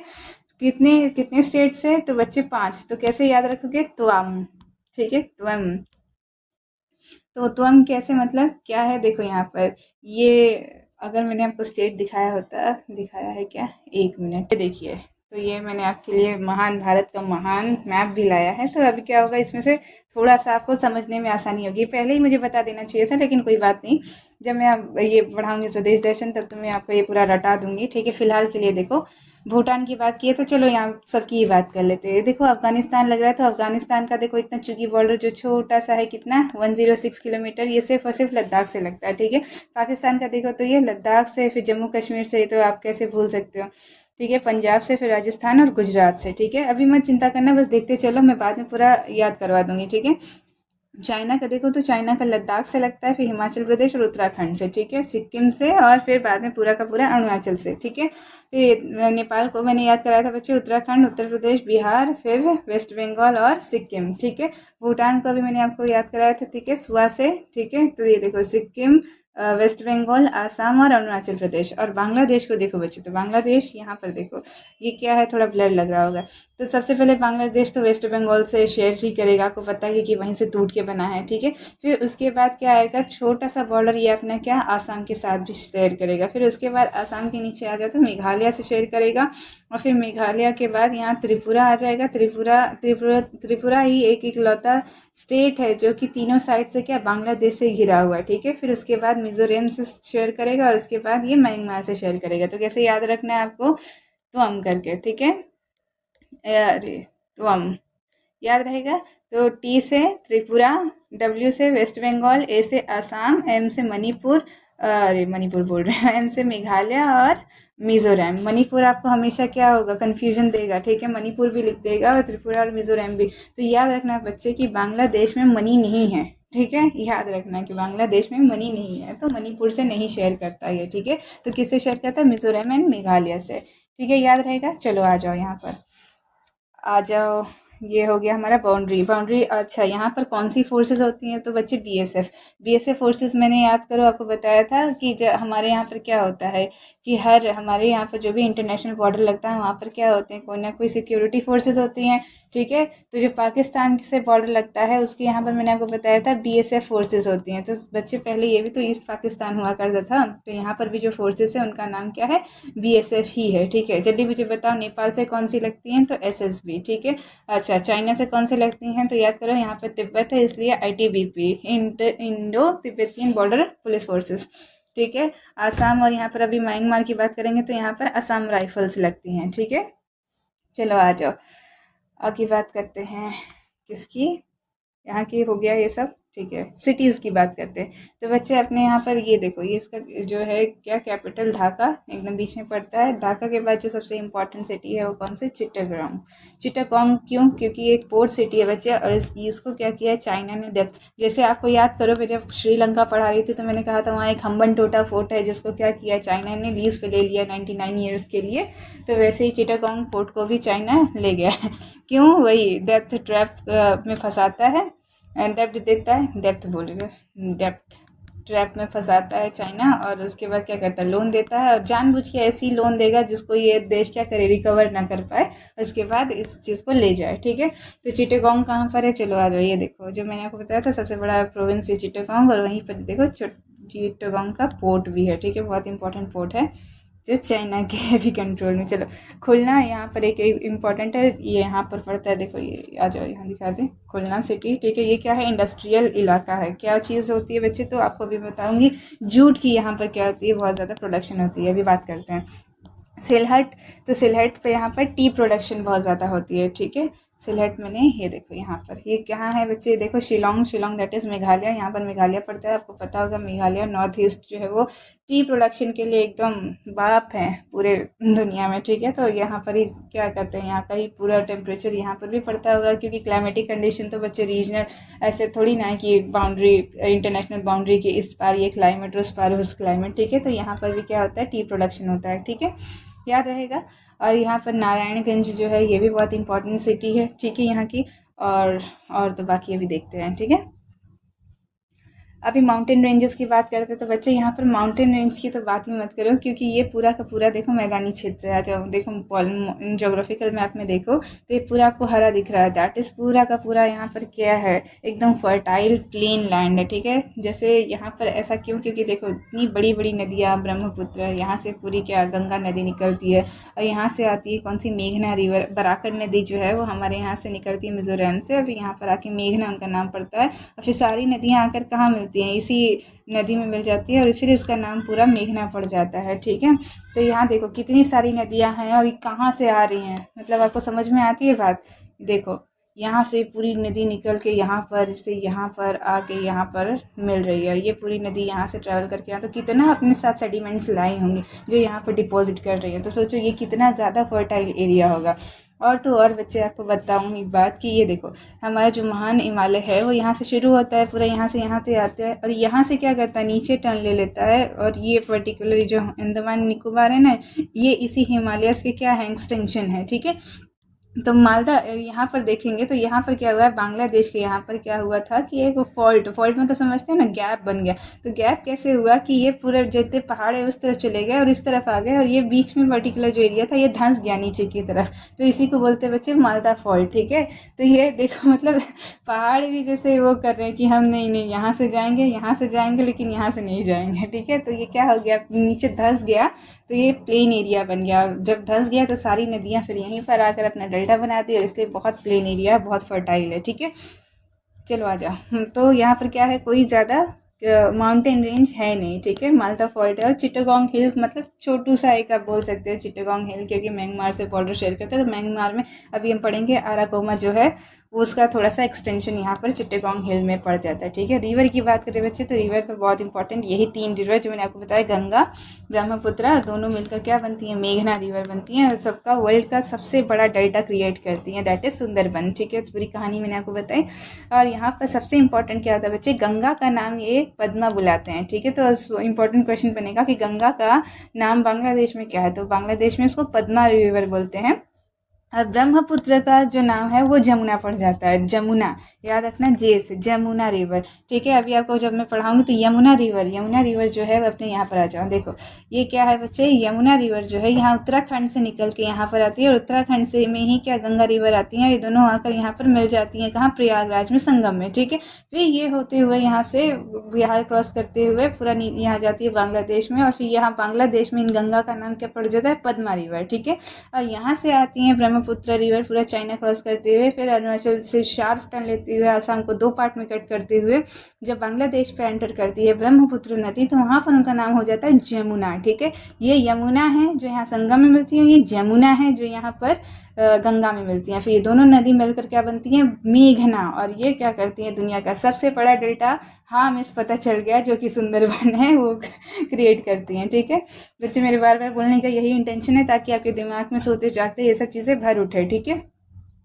चलो, तो यहाँ डैम तो इतना इंपॉर्टेंट नहीं है, बस याद रखना कप्ताई डैम, ठीक है। सबसे इंपॉर्टेंट जो है वो यहाँ पर आता है, जो गंगा नदी पे बनता है, फरक्का बैराज, ठीक है। फरक्का बैराज जो है बच्चे वो गंगा नदी पे भारत ने बनाया हुआ है, तो इससे क्या होता है, बांग्लादेश हमेशा डर में रहता है कि भाई हमारा कहीं पानी ना रोक दे, हमारा पानी ना, लेकिन तो अभी ग्रासलैंड की बात करते हैं बच्चे, तो ये फ्लड प्लेन्स हैं यहाँ, तो पूरा मतलब समझो कि फर्टाइल एरिया ही पूरा फर्टाइल है, ठीक है। यहाँ बहुत जंग की खेती होती है, तो खेती किस चीज़ की होती है बच्चे, तो जूट कल्टीवेशन होती है। चलो यहाँ पर होगा, हाँ, एग्रीकल्चर प्रोडक्ट्स, ठीक है। तो देखो ये जूट का जो है वो 2nd लार्जेस्ट प्रोड्यूसर है, ठीक है। तो मीन्स फर्स्ट लार्जेस्ट कौन सा है, तो फर्स्ट लार्जेस्ट ऑब्वियसली पापा होते हैं, दैट इज़ इंडिया, ठीक है। भारत जो है वो जूट का सबसे वर्ल्ड लार्जेस्ट मतलब सबसे बड़ा प्रोड्यूसर है, उसके बाद 2nd नंबर पे आता है बांग्लादेश, ठीक है। तो बांग्लादेश में जूट की प्रोडक्शन बहुत ज़्यादा होती है, ठीक है। और फिर सेकेंडली राइस की, और राइस की, और फिर फ़िश की। याद रखना बच्चे, एक फ़िश हिल्सा, ठीक है। ये बहुत ज़्यादा करंट अफेयर्स में है, क्यों? क्योंकि बांग्लादेश में जब से मोहम्मद यूनिस जो आया है तब से रिलेशन इतने ठीक ठाक चल नहीं रहे, लेकिन फिर उसने बांग्लादेश ने क्या किया, रिलेशन अच्छे दिखाने के लिए भारत ने बहुत सारी हिल्सा फ़िश भेजी थी, ठीक है। तो ये याद रखना, ठीक है। यहाँ पर सबसे इम्पोर्टेंट फ़िश कौन सी, हिल्सा। ये बहुत ज़्यादा ही महंगी मिलती है, ठीक है। चलो, याद रहेगा। तो यहाँ पर फ्लड प्रोविंस है, तो ऑब्वियस सी बात है खेती बहुत अच्छी होती है। तो किसकी खेती, तो जूट की, राइस की और फिशिंग, ठीक है। जूट पे ये सेकंड लार्जेस्ट प्रोड्यूसर है। फर्स्ट कौन है, तो फर्स्ट कौन है, भारत, अपना महान भारत, ठीक है। चलो, जूट की खेती देखिए हो कभी बच्चे, तो देखो जूट की खेती ऐसे होती है, ये, ठीक है। यहाँ बहुत सारी महिलाएं होती हैं जो पूरा ईस्ट को पहले निकालते हैं, फिर उसके बाद यहाँ पर क्या होता है, जूट का ये सब बोरी वगैरह आपने देखा होगा, जिस बोरी गांव में बहुत ज़्यादा दिखाई देती है, बोरी में जिसमें दाल चावल वगैरह भर के हम लोग गांव से लेकर आते हैं, ठीक है। तो ये पूरा देखो वही जूट बैग बन रहा है, और बच्चे बहुत अच्छा एकदम इको फ्रेंडली होता है, ठीक है। तो हमें प्लास्टिक बैग की जगह जूट बैग्स का ही ज़्यादातर क्या करना चाहिए, यूज़ करना चाहिए। चलो आ जाओ, शिफ्टिंग, अच्छा शिफ्टिंग एग्रीकल्चर कौन सी होती है बच्चे, झूम। तो मैं आपको जब पढ़ाऊंगी शिफ्टिंग एग्रीकल्चर के बारे में, तो ये पूरा नॉर्थ ईस्ट इलाका जो है हमें झूम कल्टीवेशन, पूरा कल्टीवेशन परफॉर्म किया जाता है बच्चे। तो वही पर्टिकुलर चीज़ बांग्लादेश में भी झूम शिफ्टिंग कल्टीवेशन परफॉर्म की जाती है, ठीक है। यहाँ पर शिफ्टिंग कल्टीवेशन जो होता है वो झूम होता है, ठीक है, याद रखना बस, ठीक है। मिनरल्स क्या बच्चे, तो एनजी का मतलब बच्चे जहाँ पर भी आपको एनजी दिखे, मतलब वो नेचुरल गैस के बारे में बात कर रहा है। किसके बारे में, नेचुरल गैस, ठीक है। तो यहाँ बहुत ज़्यादा क्या नेचुरल गैस मिलती है और कोयला मिलता है, ठीक है। क्योंकि क्या है, धंस चुका हुआ एरिया है, तो वहाँ पर से ज़्यादा क्या होता है, क्रूड, कोल और नेचुरल गैसेस मिलती हैं, ठीक है। फॉरेस्ट की बात कर लेते हैं, तो बच्चे मैंग्रोव फॉरेस्ट जो मैंने आपको बताया था, ठीक है, कहाँ पर पड़ते हैं, तो पद्मा और जमुना का जो डेल्टा बनता है वहीं पर मैंग्रोव फॉरेस्ट मैंने आपको दिखाया था। ये पूरा एरिया पूरा मैंग्रोव फॉरेस्ट वाला है, ठीक है। कहाँ पर है, ये देखो, ये पर्टिकुलर चीज़, ठीक है।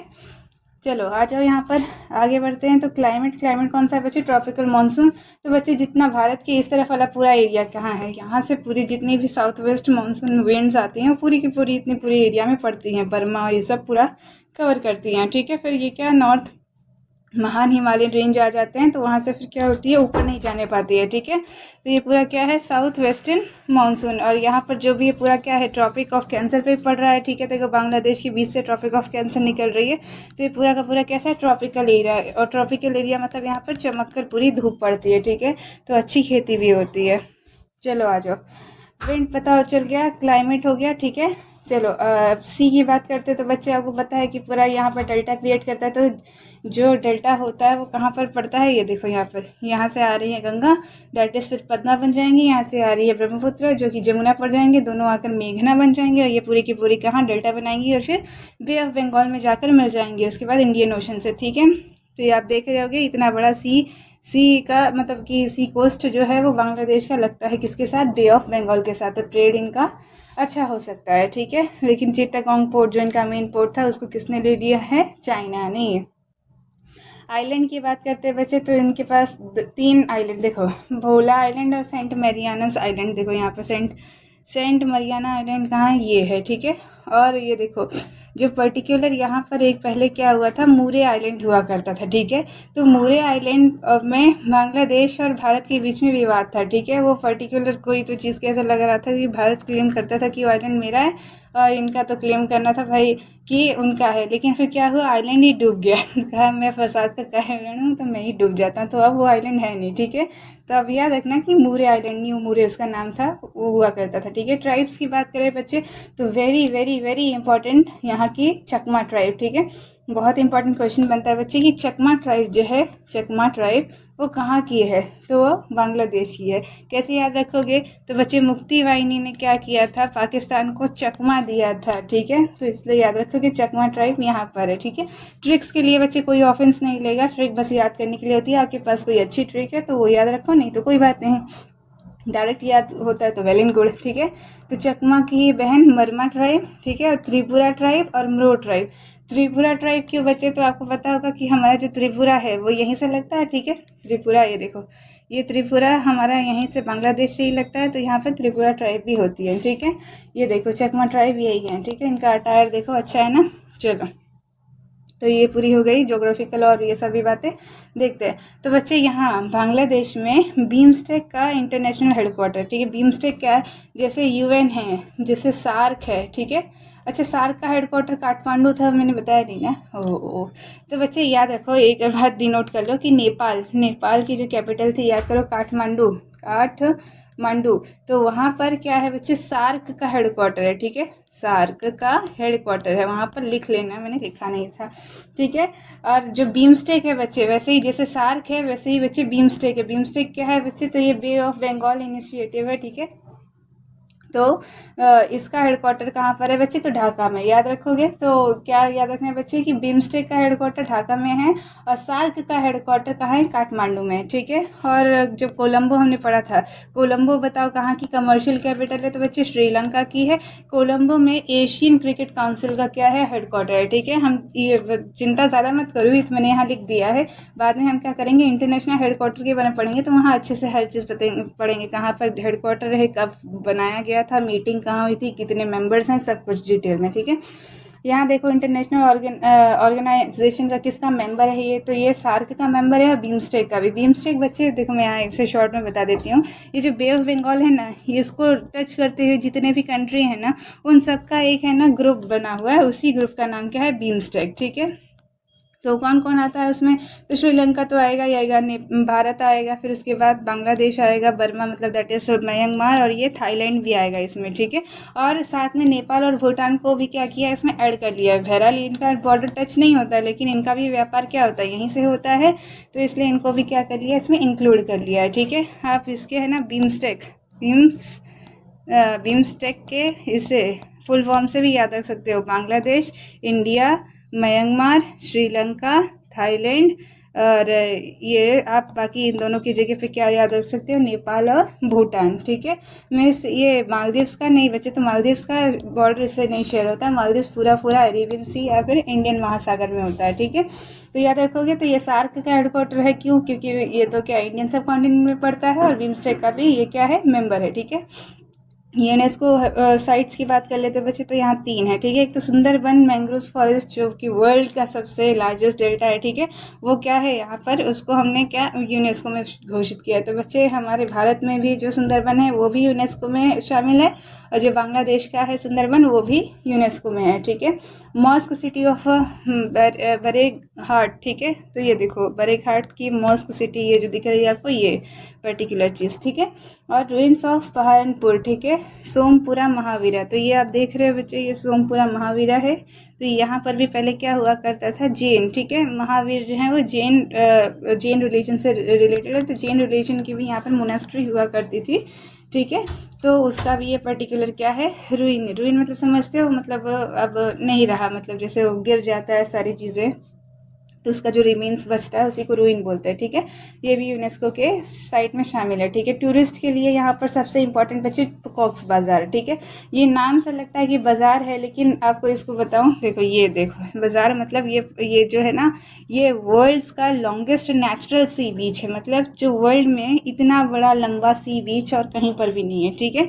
तो ये क्या है, कॉक्स बाज़ार, मतलब अभी देखो ये जो है ना, अभी पर्टिकुलर बीच मतलब समझते हो ना, जहाँ से समुद्र चालू होता है, रेतीला एरिया, तो ये पर्टिकुलर यहाँ से ऐसे चलता चला ही जाता है पूरा, और उसका एंड बहुत मतलब दूर तक है। तो ये दुनिया का सबसे लंबा बीच है, ठीक है। और इसी बीच पे क्या होता है बच्चे, बहुत सारा मार्केट लगता है, तो इसी को नाम दे दिया है बच्चे कॉक्स बाज़ार, ठीक है। अभी मैं आपको बताऊंगी बच्चे, रोहिंग्या ट्राइब्स जो हैं, रोहिंग्यास पता है, वो अभी म्यांमार की जो पढ़ाएंगे, तो वहाँ पर एक जो माइनॉरिटी मुस्लिम कमेटी है, वो लोग क्या किए थे बच्चे, जब रेफ्यूजी सेंटर ढूंढते हुए आए थे, तो उन्हीं का बहुत सारा सेंटर यहाँ कॉक्स बाज़ार में लगा दिया गया था। जैसे अभी फ़िलिस्तीन, आप जानते होंगे, फ़िलिस्तीन और इजराइल में वॉर है, तो इजराइल ने क्या किया, फ़िलिस्तीन के बहुत सारे लोगों को कैंप्स में रखा है ना, तो वो लोग रेफ्यूजी बने फिरते हैं यहाँ वहाँ पर। तो वैसे ही रोहिंग्यास के साथ भी हुआ था, तो ये भी रेफ्यूजी है। तो ये लोग क्या किए, बहुत सारा, मैं अभी ये बता देती हूँ आपको। देखो क्या हुआ था, ये जो बर्मा है, बर्मा जो है, यहाँ पर बहुत बड़ी डाइवर्सिटी है, भारत से बड़ी नहीं है लेकिन है। यहाँ पर 135 अलग अलग तरह के ट्राइब्स होते हैं, ठीक है। उसी में से एक थी रोहिंग्यास ट्राइब्स, ठीक है। तो रोहिंग्या ट्राइब जो है वो क्या है, वहाँ की मुस्लिम माइनॉरिटी कम्युनिटी है, ठीक है। तो क्या हुआ था, बर्मा ने वहाँ पे सबको लीगल सिटीजन राइट दिया हुआ है, एक्सेप्ट रोहिंग्यास, ठीक है। क्यों, क्योंकि वो मतलब बर्मीज गवर्नमेंट, मतलब जो म्यांमार की गवर्नमेंट है, वो ऐसा समझती है कि जो रोहिंग्याज हैं ना वो यहाँ बांग्लादेश से आए हुए लोग हैं जो हमारे यहाँ पर क्या हैं इनफिल्ट्रेट हो गए हैं। तो वो बर्मा का कहना है, म्यांमार का, कि भाई आप लोग वापस जाइए, हम आपको नहीं रख सकते, आप हमारे यहाँ के नेटिव्स हैं ही नहीं, तो हम आपको सिटीजनशिप राइट नहीं देंगे, ऐसा बोला गया। लेकिन जब वो नहीं गए तो वही अत्याचार, टॉर्चर और ये सब करना।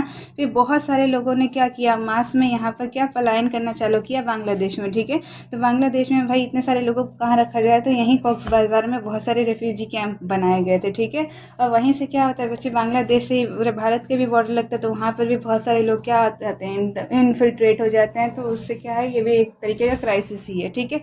मतलब अब उनके लिए एक पर्टिकुलर चीज़ करना चाहिए, कोई ना कोई उसका मतलब अभी हल निकालना चाहिए कि इनको कहाँ रखा जाए, एक पर्टिकुलर एरिया देना चाहिए। जैसे हमारे यहाँ पर याद करो श्रीलंका में कौन सी थी, LTTE है ना, लिबरेशन तमिल एलम करके जो था, उसके साथ भी ऐसा ही हुआ था। तो बच्चा ये बहुत बुरा होता है, रेफ्यूजी जो बन जाते हैं वहाँ के ही लोग, ठीक है। चलो बात करते हैं, आगे बढ़ते हैं। तो फेस्टिवल यहाँ पर बच्चे, तो very important festival that is Poila Baishakh, ठीक है। हमारे यहाँ वेस्ट बंगाल में जो सबसे पहले न्यू ईयर मनाया जाता है, जैसे हमारे यहाँ न्यू ईयर अलग अलग राज्य में अलग अलग नाम से मनाया जाता है, ठीक है। तो वैसे वेस्ट बंगाल में जो न्यू ईयर है उसका नाम क्या है बच्चे, पोहिला। पोहिला मतलब पहला, ठीक है। बैशाख मतलब आप समझ रहे हो ना बंगाली भाषा में, बैशाख मतलब वैशाख फेस्टिवल, जैसे चैत थी उसके बाद वैशाख आता है ना, तो ये सब स्प्रिंग सीजन होती है। तो मेनली हमारे यहाँ हिंदू कैलेंडर के हिसाब से न्यू ईयर स्प्रिंग सीजन में ही मनाया जाता है, और यही राइट है। मतलब जैसे जनवरी में मनाते हैं लोग न्यू ईयर, में मुझे पता ही नहीं चलता जनवरी में इतना क्या खास होता है जिसे न्यू ईयर मनाया जाता है। सिर्फ एक ही चीज़ होती है, इंग्लिश कैलेंडर चेंज होता है, बाकी तो कुछ नहीं होता है। नेचर में देखो तो नेचर में तो एकदम पतझड़ चल रहा होता है, जैसे अभी मर मिटेगा नेचर, एकदम सब पत्तियाँ होती हैं झूल गई होती हैं, आदमी घर से बाहर नहीं निकलता है। और न्यू ईयर भी मनाया जाता है कैसे, दारू पी कर एकदम लौट के, और वो भी रात में मनाया जाता है, जो दिन का ना पता ना रात का पता, न्यू ईयर कैसे। लेकिन हमारे यहाँ जो हिंदू कैलेंडर के हिसाब से जो न्यू ईयर मनाया जाता है, जो कन्नड़ा कैलेंडर, जो मलयालम कैलेंडर के हिसाब से, तो स्प्रिंग सीजन में मनाया जाता है। स्प्रिंग सीजन में बच्चे पूरा नेचर गवा देता है कि हाँ भाई नया साल हो गया। कैसे, तो पूरे जो धान होते हैं वो कट चुके होते हैं, पूरा घर जो होता है एकदम धान से भर जाता है, मतलब खाने से भर जाता है। ऐसा लगता है कि हाँ पूरे साल का स्टॉक भर चुका है, एकदम नई नई पत्तियाँ आई रहती है, ऐसे सब ऐसा लगता है कि पूरे पेड़ वगैरह भी नए नए कपड़े पहन लिए हैं, है ना, एकदम नई पत्तियाँ आई रहती है। आपको पता है स्प्रिंग सीजन में एकदम सूर्य भगवान एकदम बड़े चहकती हुई एकदम बढ़िया सा जब धूप खिल जाती है, तब हमारे यहाँ पर क्या होता है, अलग अलग फेस्टिवल, जैसे अभी अभी गुड़ी पड़वा, ठीक है, महाराष्ट्र में मनाया गया, ठीक है। फिर क्या पोंगल मनाया जाता है तमिलनाडु में, ठीक है, पुथांडु तमिलनाडु में। वैसे ही पोहिला वैशाख जो है बंगाली न्यू ईयर है, ठीक है। हम लोग जब स्टैटिक में फेस्टिवल्स के बारे में पढ़ेंगे तो वहाँ पर और डिटेल में सब कुछ मैं बताऊँगी, ठीक है। चलो हिस्टोरिकल डायनेस्टी बात करें बच्चे, तो यहाँ मौर्यन और गुप्ता साम्राज्य हुआ करता था। जब हम हिस्ट्री पढ़ेंगे तो देखेंगे पूरा का पूरा ये सब क्या था, गुप्ता एम्पायर के कब्जे में था, ठीक है। उसके बाद पहले मौर्य का था, उसके बाद गुप्ता के, ठीक है। और ये देखो पोइला वैशाख में कैसे सेलिब्रेशन होता है, ऐसे बड़े बड़े क्या ऐसे क्रीचर और ये सब झांकी बनाई जाती है और उसको निकाला जाता है, ठीक है। ये देखो, ठीक है। तो ये बहुत इंपॉर्टेंट फेस्टिवल है, याद रखना। अगला आते हैं बच्चे एक्सरसाइज। तो बच्चे भारत और बांग्लादेश के रिलेशन तो भाई बहुत अच्छे थे, अभी का अगर थोड़ा सा ये छोड़ दो तो हमारे आर्मी जो है वो 2 एक्सरसाइज कंडक्ट करती हैं, एक है संप्रीति, ठीक है, और एक है बोंगो सागर। बोंगो सागर का नाम से ही पता चला कि बोंगो मतलब बांग्लादेश से होगा, सागर मतलब क्या, ये नेवी से रिलेटेड होगी, ठीक है। तो इंडियन नेवी और बांग्लादेश नेवी जो मिलकर एक्सरसाइज करती है उनका नाम क्या है, बोंगो सागर। कहाँ पर होगी, ऑब्वियसली बच्चे बे ऑफ बंगाल में होती है, ठीक है। और उसके बाद जो संप्रीति जो है वो, जैसे आप याद रखोगे कि बांग्लादेश में जो प्राइम मिनिस्टर थी वो शेख हसीना जी, और हमारे यहाँ पीएम मोदी जी, इनकी क्या होती थी, बहुत सारी मीटिंग्स होती थी और बहुत सारे क्या होते हैं bilateral memorandum of understanding sign करते थे। तो मतलब आप समझ सकते हो कि हमारी संप्रीति बांग्लादेश के साथ बहुत अच्छी थी, ठीक है। तो आप याद रखोगे कि आर्मी एक्सरसाइज जो है इंडिया और बांग्लादेश की, दैट इज संप्रीति और बोंगो सागर। तो समझ में ही आ रहा है कौन सी नेवी एक्सरसाइज है, वेरी इंपॉर्टेंट है बच्चे, याद रखना है, ठीक है। रिलेशन विथ इंडिया मैं आपको बता चुकी हूँ कि इसको पैदा कैसे किया गया था, ठीक है। और उसके बाद देखो अब यहाँ पर क्या था कि जब विभाजन हुआ लोगों का, जैसे यहाँ पर देखो ये यहाँ नहीं, ये वाले मैप में, ठीक है। ये देखो थोड़ा सा जूम करके, अगर आपके पास एटलास में देखो तो भारत का मैप होगा तो वहाँ पर दिखेगा। तो ये क्या हुआ था कि बहुत सारे यहाँ पर वेस्ट बंगाल, जैसे इंडिया, जैसे ये देखो ये पूरा भारत है और यहाँ पर बांग्लादेश है, तो वेस्ट बंगाल के ही तो 2 टुकड़े हुए हैं ना। ये वेस्ट में था और ये ईस्ट बंगाल था, ठीक है। बाद में चल के बांग्लादेश नाम पड़ा ना। तो क्या हुआ कि भारत के कुछ लोग जो थे वो बांग्लादेश के से बीच में मतलब स्थित थे, और बांग्लादेश के कुछ लोग वेस्ट बंगाल में स्थित थे। तो ऐसा होता क्या था कि जैसे मान लो बांग्लादेशी कुछ लोग इंडिया में फंसे हुए हों और इंडिया के कुछ लोग बांग्लादेश में फंसे हों, तो कैसा होता है कि बीच में आ गए यहाँ पर। अब उनके लिए ना कोई बॉर्डर सिक्योरिटी है, वो हैं तो क्या इंडिया से बिलोंग करते हैं, लेकिन ना इंडिया से लग सकते हैं, ना आ सकते हैं, ना जा सकते हैं, इंटरनेशनल बॉर्डर्स हो गए।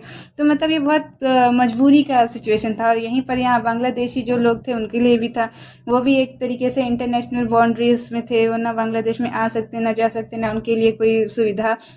तो क्या हुआ कि भारत ने और बांग्लादेश ने मिलके एक एग्रीमेंट साइन किया कि एक काम करते हैं, हमारे यहाँ का ये जो लैंड है ना, जिसमें भारत के लोग रहते हैं, एक काम करो तुम ये लैंड खुद रख लो और भारत के लोग यहाँ पर आ जाएंगे, और जो तुम्हारे यहाँ के बांग्लादेशी लोग रह रहे हैं ना, उनका लैंड हम रख लेते हैं और यहाँ से बांग्लादेशी लोग तुम्हें भेज देते हैं। मतलब आप समझ रहे हो ना कि यहाँ पर जो है, मतलब भारत के जो लोग हैं उनको यहाँ पर बुलवा लो और यहाँ पर जो बांग्लादेश के लोग हैं उनको वहाँ पर भेज दो, ठीक है।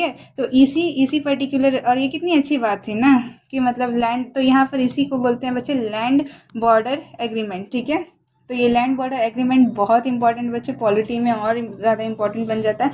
तो इसको कब किया गया था, ये एग्रीमेंट को 100th कॉन्स्टिट्यूशनल अमेंडमेंट एक्ट। देखो बच्चे, कॉन्स्टिट्यूशन में ऐसा लिखा है कि भारत की कोई भी भूमि, ये पूरा भारत है हमारा महान भारत, उसकी कोई भी भूमि हम किसी को भी ऐसे बाहर नहीं दे सकते, किसी इंटरनेशनल इनको, ठीक है। तो उसको अगर देना है जैसे ले सकते हैं, ठीक है। आर्टिकल 1 कहता है कि देखो जब कॉन्स्टिट्यूशन पढ़ेंगे पॉलिटी का तो उसमें होगा, आर्टिकल 1 कहता है कि भारत जो है वो पूरा एक यूनियन ऑफ स्टेट्स है। कहने का मतलब इसमें कोई आ सकता है लेकिन उसके बाद वापस जा नहीं सकता है, ठीक है। आपको जान के हैरानी होगी कि सिक्किम पहले भारत का हिस्सा नहीं था, ठीक है। बाद में इसे क्या हुआ था 1975 में, ठीक है, उसको क्या किया था, मिलाया गया था, ठीक है, 35th कॉन्स्टिट्यूशनल इसके तहत, ठीक है, अमेंडमेंट के तहत। अभी क्या हुआ कि मैंने कहा कि आर्टिकल 1 के हिसाब से ये पूरा यूनियन है, ठीक है। आर्टिकल 2 कहता है कि हम बाहर की कोई भी इंटरनेशनल बॉडी को अंदर मिला सकते हैं, ठीक है। उसके लिए कोई इतना खास कॉन्स्टिट्यूशनल अमेंडमेंट करने की जरूरत नहीं है। लेकिन अगर भारत, वहीं पर आर्टिकल 3 कहता है कि अगर कोई भारत की भूमि बाहर देनी है, ठीक है, जैसा बांग्लादेश के केस में ऐसा हुआ, पहली बात तो देनी नहीं है और देनी भी हुई इन केस, तो हमें क्या करना पड़ेगा, कॉन्स्टिट्यूशन में हमारे अमेंडमेंट मतलब कॉन्स्टिट्यूशन में बदलाव करना पड़ेगा, ठीक है। तो वही एक्ट जो था वो 100th एक्ट था, ठीक है। जैसे मतलब कि ये कॉन्स्टिट्यूशन को 100 बार बदला गया, ठीक है। तो जो 100वां एक्ट था, जैसे अगर आपको नहीं समझ में आ रहा होगा थोड़ा, तो पॉलिटी में इसको डिस्कस और अच्छे से करेंगे, फिलहाल आपको थोड़ा समझने की कोशिश की है, ठीक है। जैसे फर्स्ट बार बदला तो क्या हुआ, कुछ किया गया, फिर उसे सेकेंड बार, थर्ड बार, तो 100th बार जब कॉन्स्टिट्यूशन में अमेंडमेंट किया गया था, और कब किया गया था, 2015 में। ये बहुत इंपॉर्टेंट बच्चे क्वेश्चन है कि लैंड बाउंड्री एग्रीमेंट इंडिया और बांग्लादेश के साथ कब किया गया था। 100th कॉन्स्टिट्यूशनल अमेंडमेंट एक्ट 2015 के तहत क्या किया गया था, इंडिया की कुछ जो भूमि थी, जो लैंड था, वो बांग्लादेश को दे दिया गया था, जो बांग्लादेश में ही पड़ रही थी, और बांग्लादेश की कुछ भूमि भारत में इनकॉर्पोरेट हो गई थी, ठीक है। तो इससे क्या हुआ, हमारे यहाँ पर जो ये जो छोटी छोटी भूमि का ये जो था यहाँ पर कॉन्फ्लिक्ट चल रहा था लोगों का, वो क्या हुआ, सॉर्ट आउट हो गया, ठीक है। तो उसी को क्या बोलते थे बच्चे, चित महल बोलते थे। कभी क्वेश्चन आज तक पूछा तो नहीं है, पर मान लो अगर पूछ ले चित महल क्या होता है, तो small pocket of one country inside another. जैसे मैंने आपको बताया कि ये कंट्री का छोटा एरिया दूसरे कंट्री में आ गया, तो उसी को चित महल बोल देते हैं, ठीक है। तो कैसा हुआ था, 101 इंडियन जो थे एनक्लेव इनसाइड बांग्लादेश, और 51 बांग्लादेशी जो थे वो एनक्लेव्ड इनसाइड इंडिया थे, ठीक है।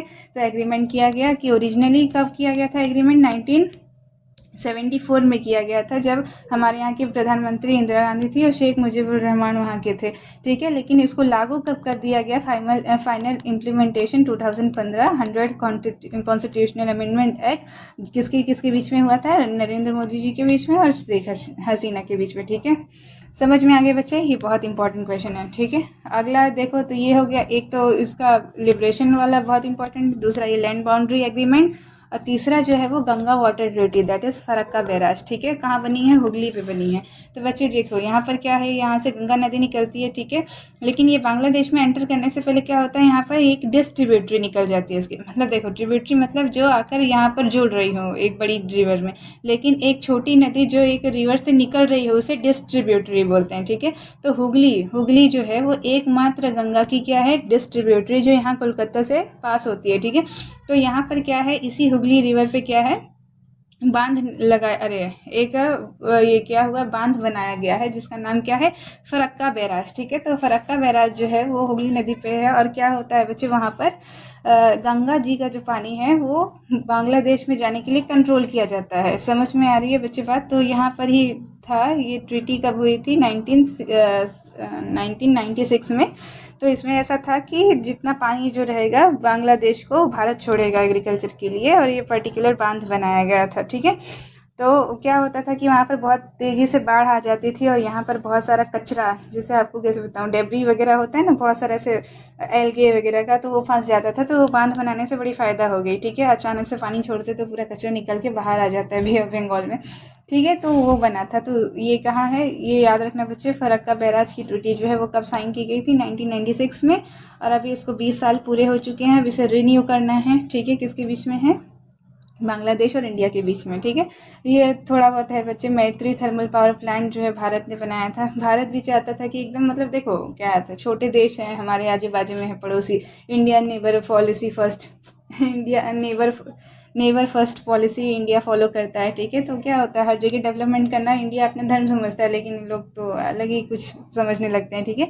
तो उसी के तहत क्या, मैत्री thermal plant power plant Bharat ने क्या बांग्लादेश में बनाया था, ठीक है। अखौरा अगरतला रेल लिंक, अखौरा अगरतला देखो कहाँ पर है, आ जाओ मैप पे, ये मैप है देखो। यहाँ पर अगर अगरतला जो है, आपको पता हो बच्चे, ये क्या है, हमारा त्रिपुरा। मैंने आपसे कहा था त्रिपुरा ही एक इकलौता स्टेट है जो क्या है, बांग्लादेश से तीन स्टेट से तीन तरफ से घिरा हुआ है, ठीक है। और इस अगरतला जो त्रिपुरा है, इसी की कैपिटल क्या है, अगरतला, ठीक है। तो अब देखो अगरतला यहाँ पर है, और ये अखौरा जो है वो यहाँ बांग्लादेश में है। और यहाँ से यहाँ पर क्या रेल लिंक प्रोजेक्ट बनाया गया था, ठीक है, बांग्लादेश और इंडिया के बीच में। अच्छा, आप मुझे कमेंट में बताएंगे कि पाकिस्तान और भारत के बीच में कौन सी 2 ट्रेन चली थी। चलो, ये तो यहाँ से क्या होता है बच्चे, बांग्लादेश हमारा ख़त्म होता है, we are done with Bangladesh. आज रिवाइज कर लेते हैं फटाफट। देखो अफगानिस्तान हो चुका है, पाकिस्तान हो चुका है, फिर हमारा महान भारत पढ़ेंगे हम। फिर नीचे आ जाओ तो श्रीलंका, श्रीलंका के इस तरफ मालदीव, मालदीव के ऊपर नेपाल हो गया, फिर भूटान पढ़ लिया हमने, बांग्लादेश पढ़ लिया। अब आ जाते हैं Myanmar, that is the last country of our Indian subcontinent, ठीक है।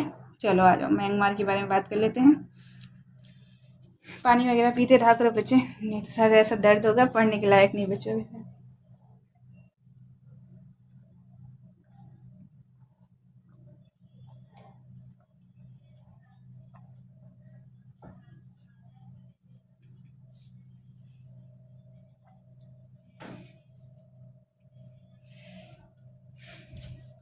चलो, तो म्यांमार अपनी आज की लास्ट कंट्री होने वाली है, ठीक है। इसका पुराना नाम बच्चे क्या था, बर्मा, ठीक है। अगर अभी आप अगर डी मार्ट वगैरह जाते हो और वहाँ से अगर आप दाल खरीदते हो, ठीक है, दाल के पीछे लिखा देखा करो तो उसमें लिखा होगा कि एक्सपोर्टेड फ्रॉम बर्मा, ठीक है। तो मतलब बर्मा जो है बच्चे, वो दाल के एक्सपोर्ट में बहुत ज़्यादा आगे रहता है, ठीक है। हमारे यहाँ पर भारत जो है, भारत इंडिया जो है वो दाल का पल्सेस का नंबर 1 इम्पोर्टर भी है और नंबर 1 एक्सपोर्टर भी है। मतलब समझ रहे हो बच्चे कि भारत में दाल इतनी ज़्यादा खाई जाती है और इतनी उगाई जाती है, और एकमात्र भारत ही ऐसा देश है जहाँ पर दाल इतनी ज़्यादा मात्रा में खाई जाती है और किसी देश में नहीं, क्योंकि वो लोग प्रोटीन के लिए एनिमल सोर्स पे निर्भर करते हैं। हमारे यहाँ पर ज़्यादातर वेजिटेरियन लोग होते हैं, तो वो लोग क्या दाल पे निर्भर करते हैं, जैसे कि मैं ठीक है। तो हमारे यहाँ पर जो दाल है, सोचो हमारे यहाँ इतनी दाल का उत्पादन होने के बाद भी हम कहाँ बर्मा से दाल इम्पोर्ट करते हैं, ठीक है। चलो, समझ में आ रही है बच्चे? ये देखो बर्मा का ये देखो फ्लैग देखो कैसा है, ठीक है, बीच में स्टार बना हुआ, करेक्ट है। और ये बच्चे देखो पहले पूरा ये क्या हुआ करता था, भारत का हिस्सा हुआ करता था, लेकिन इसको क्या किया 1935 में अंग्रेज़ों ने सेपरेट कर दिया। जब 1947 में हमारा क्या हुआ था, पार्टीशन हुआ था, तब ये बर्मा को लेकर आ जाना चाहिए था। अभी देखो अभी ये सेपरेटेड है और यहाँ कोई स्टेबल गवर्नमेंट नहीं है। यहाँ पर 2021 में मिलिट्री ने कूप कर दिया। कूप मतलब समझते हैं ना, मिलिट्री का रूल है और एकदम अनस्टेबल है, कुछ मतलब नहीं है, ठीक है। ये देखो यहाँ से, ये देखो ये पूरा इतना दिख रहा है, ये पूरा इतनी बड़ी, ये देखो यहाँ नीचे साथ थाईलैंड तक यहाँ पे बॉर्डर शेयर करता है, इतना बड़ा इसका कोस्टल एरिया है, ठीक है। अंडमान सी लगती है यहाँ पर, ठीक है। और ये बर्मा जो है बच्चे, ये इंडियन सब कॉन्टिनेंट में भी पड़ता है और साथ ही साथ ये साउथ चाइना, अरे साउथ ईस्ट एशिया में भी पड़ता है, ठीक है। तो साउथ ईस्ट एशिया की बात करेंगे तो साउथ ईस्ट एशिया में सबसे बड़ी कंट्री भी ये क्या है, ये बर्मा भी है, बर्मा ही है, ठीक है, दैट इज़ म्यांमार। चलो आ जाओ इसकी कैपिटल की बात कर लेते हैं। तो कैपिटल इसकी क्या है बच्चे, तो नए पितुआव, ठीक है, नए पितुआव, ठीक है। कहाँ पर है, ये देखो यहाँ पर है नए पितुआव, ठीक। इसकी करेंसी की बात करें तो बच्चे क्या याद, ठीक है, हमारे यहाँ के जितने भी लोकल करेंसीज है बच्चे बहुत अच्छे से याद रखना। चलो एक बार रिविजन कर लें।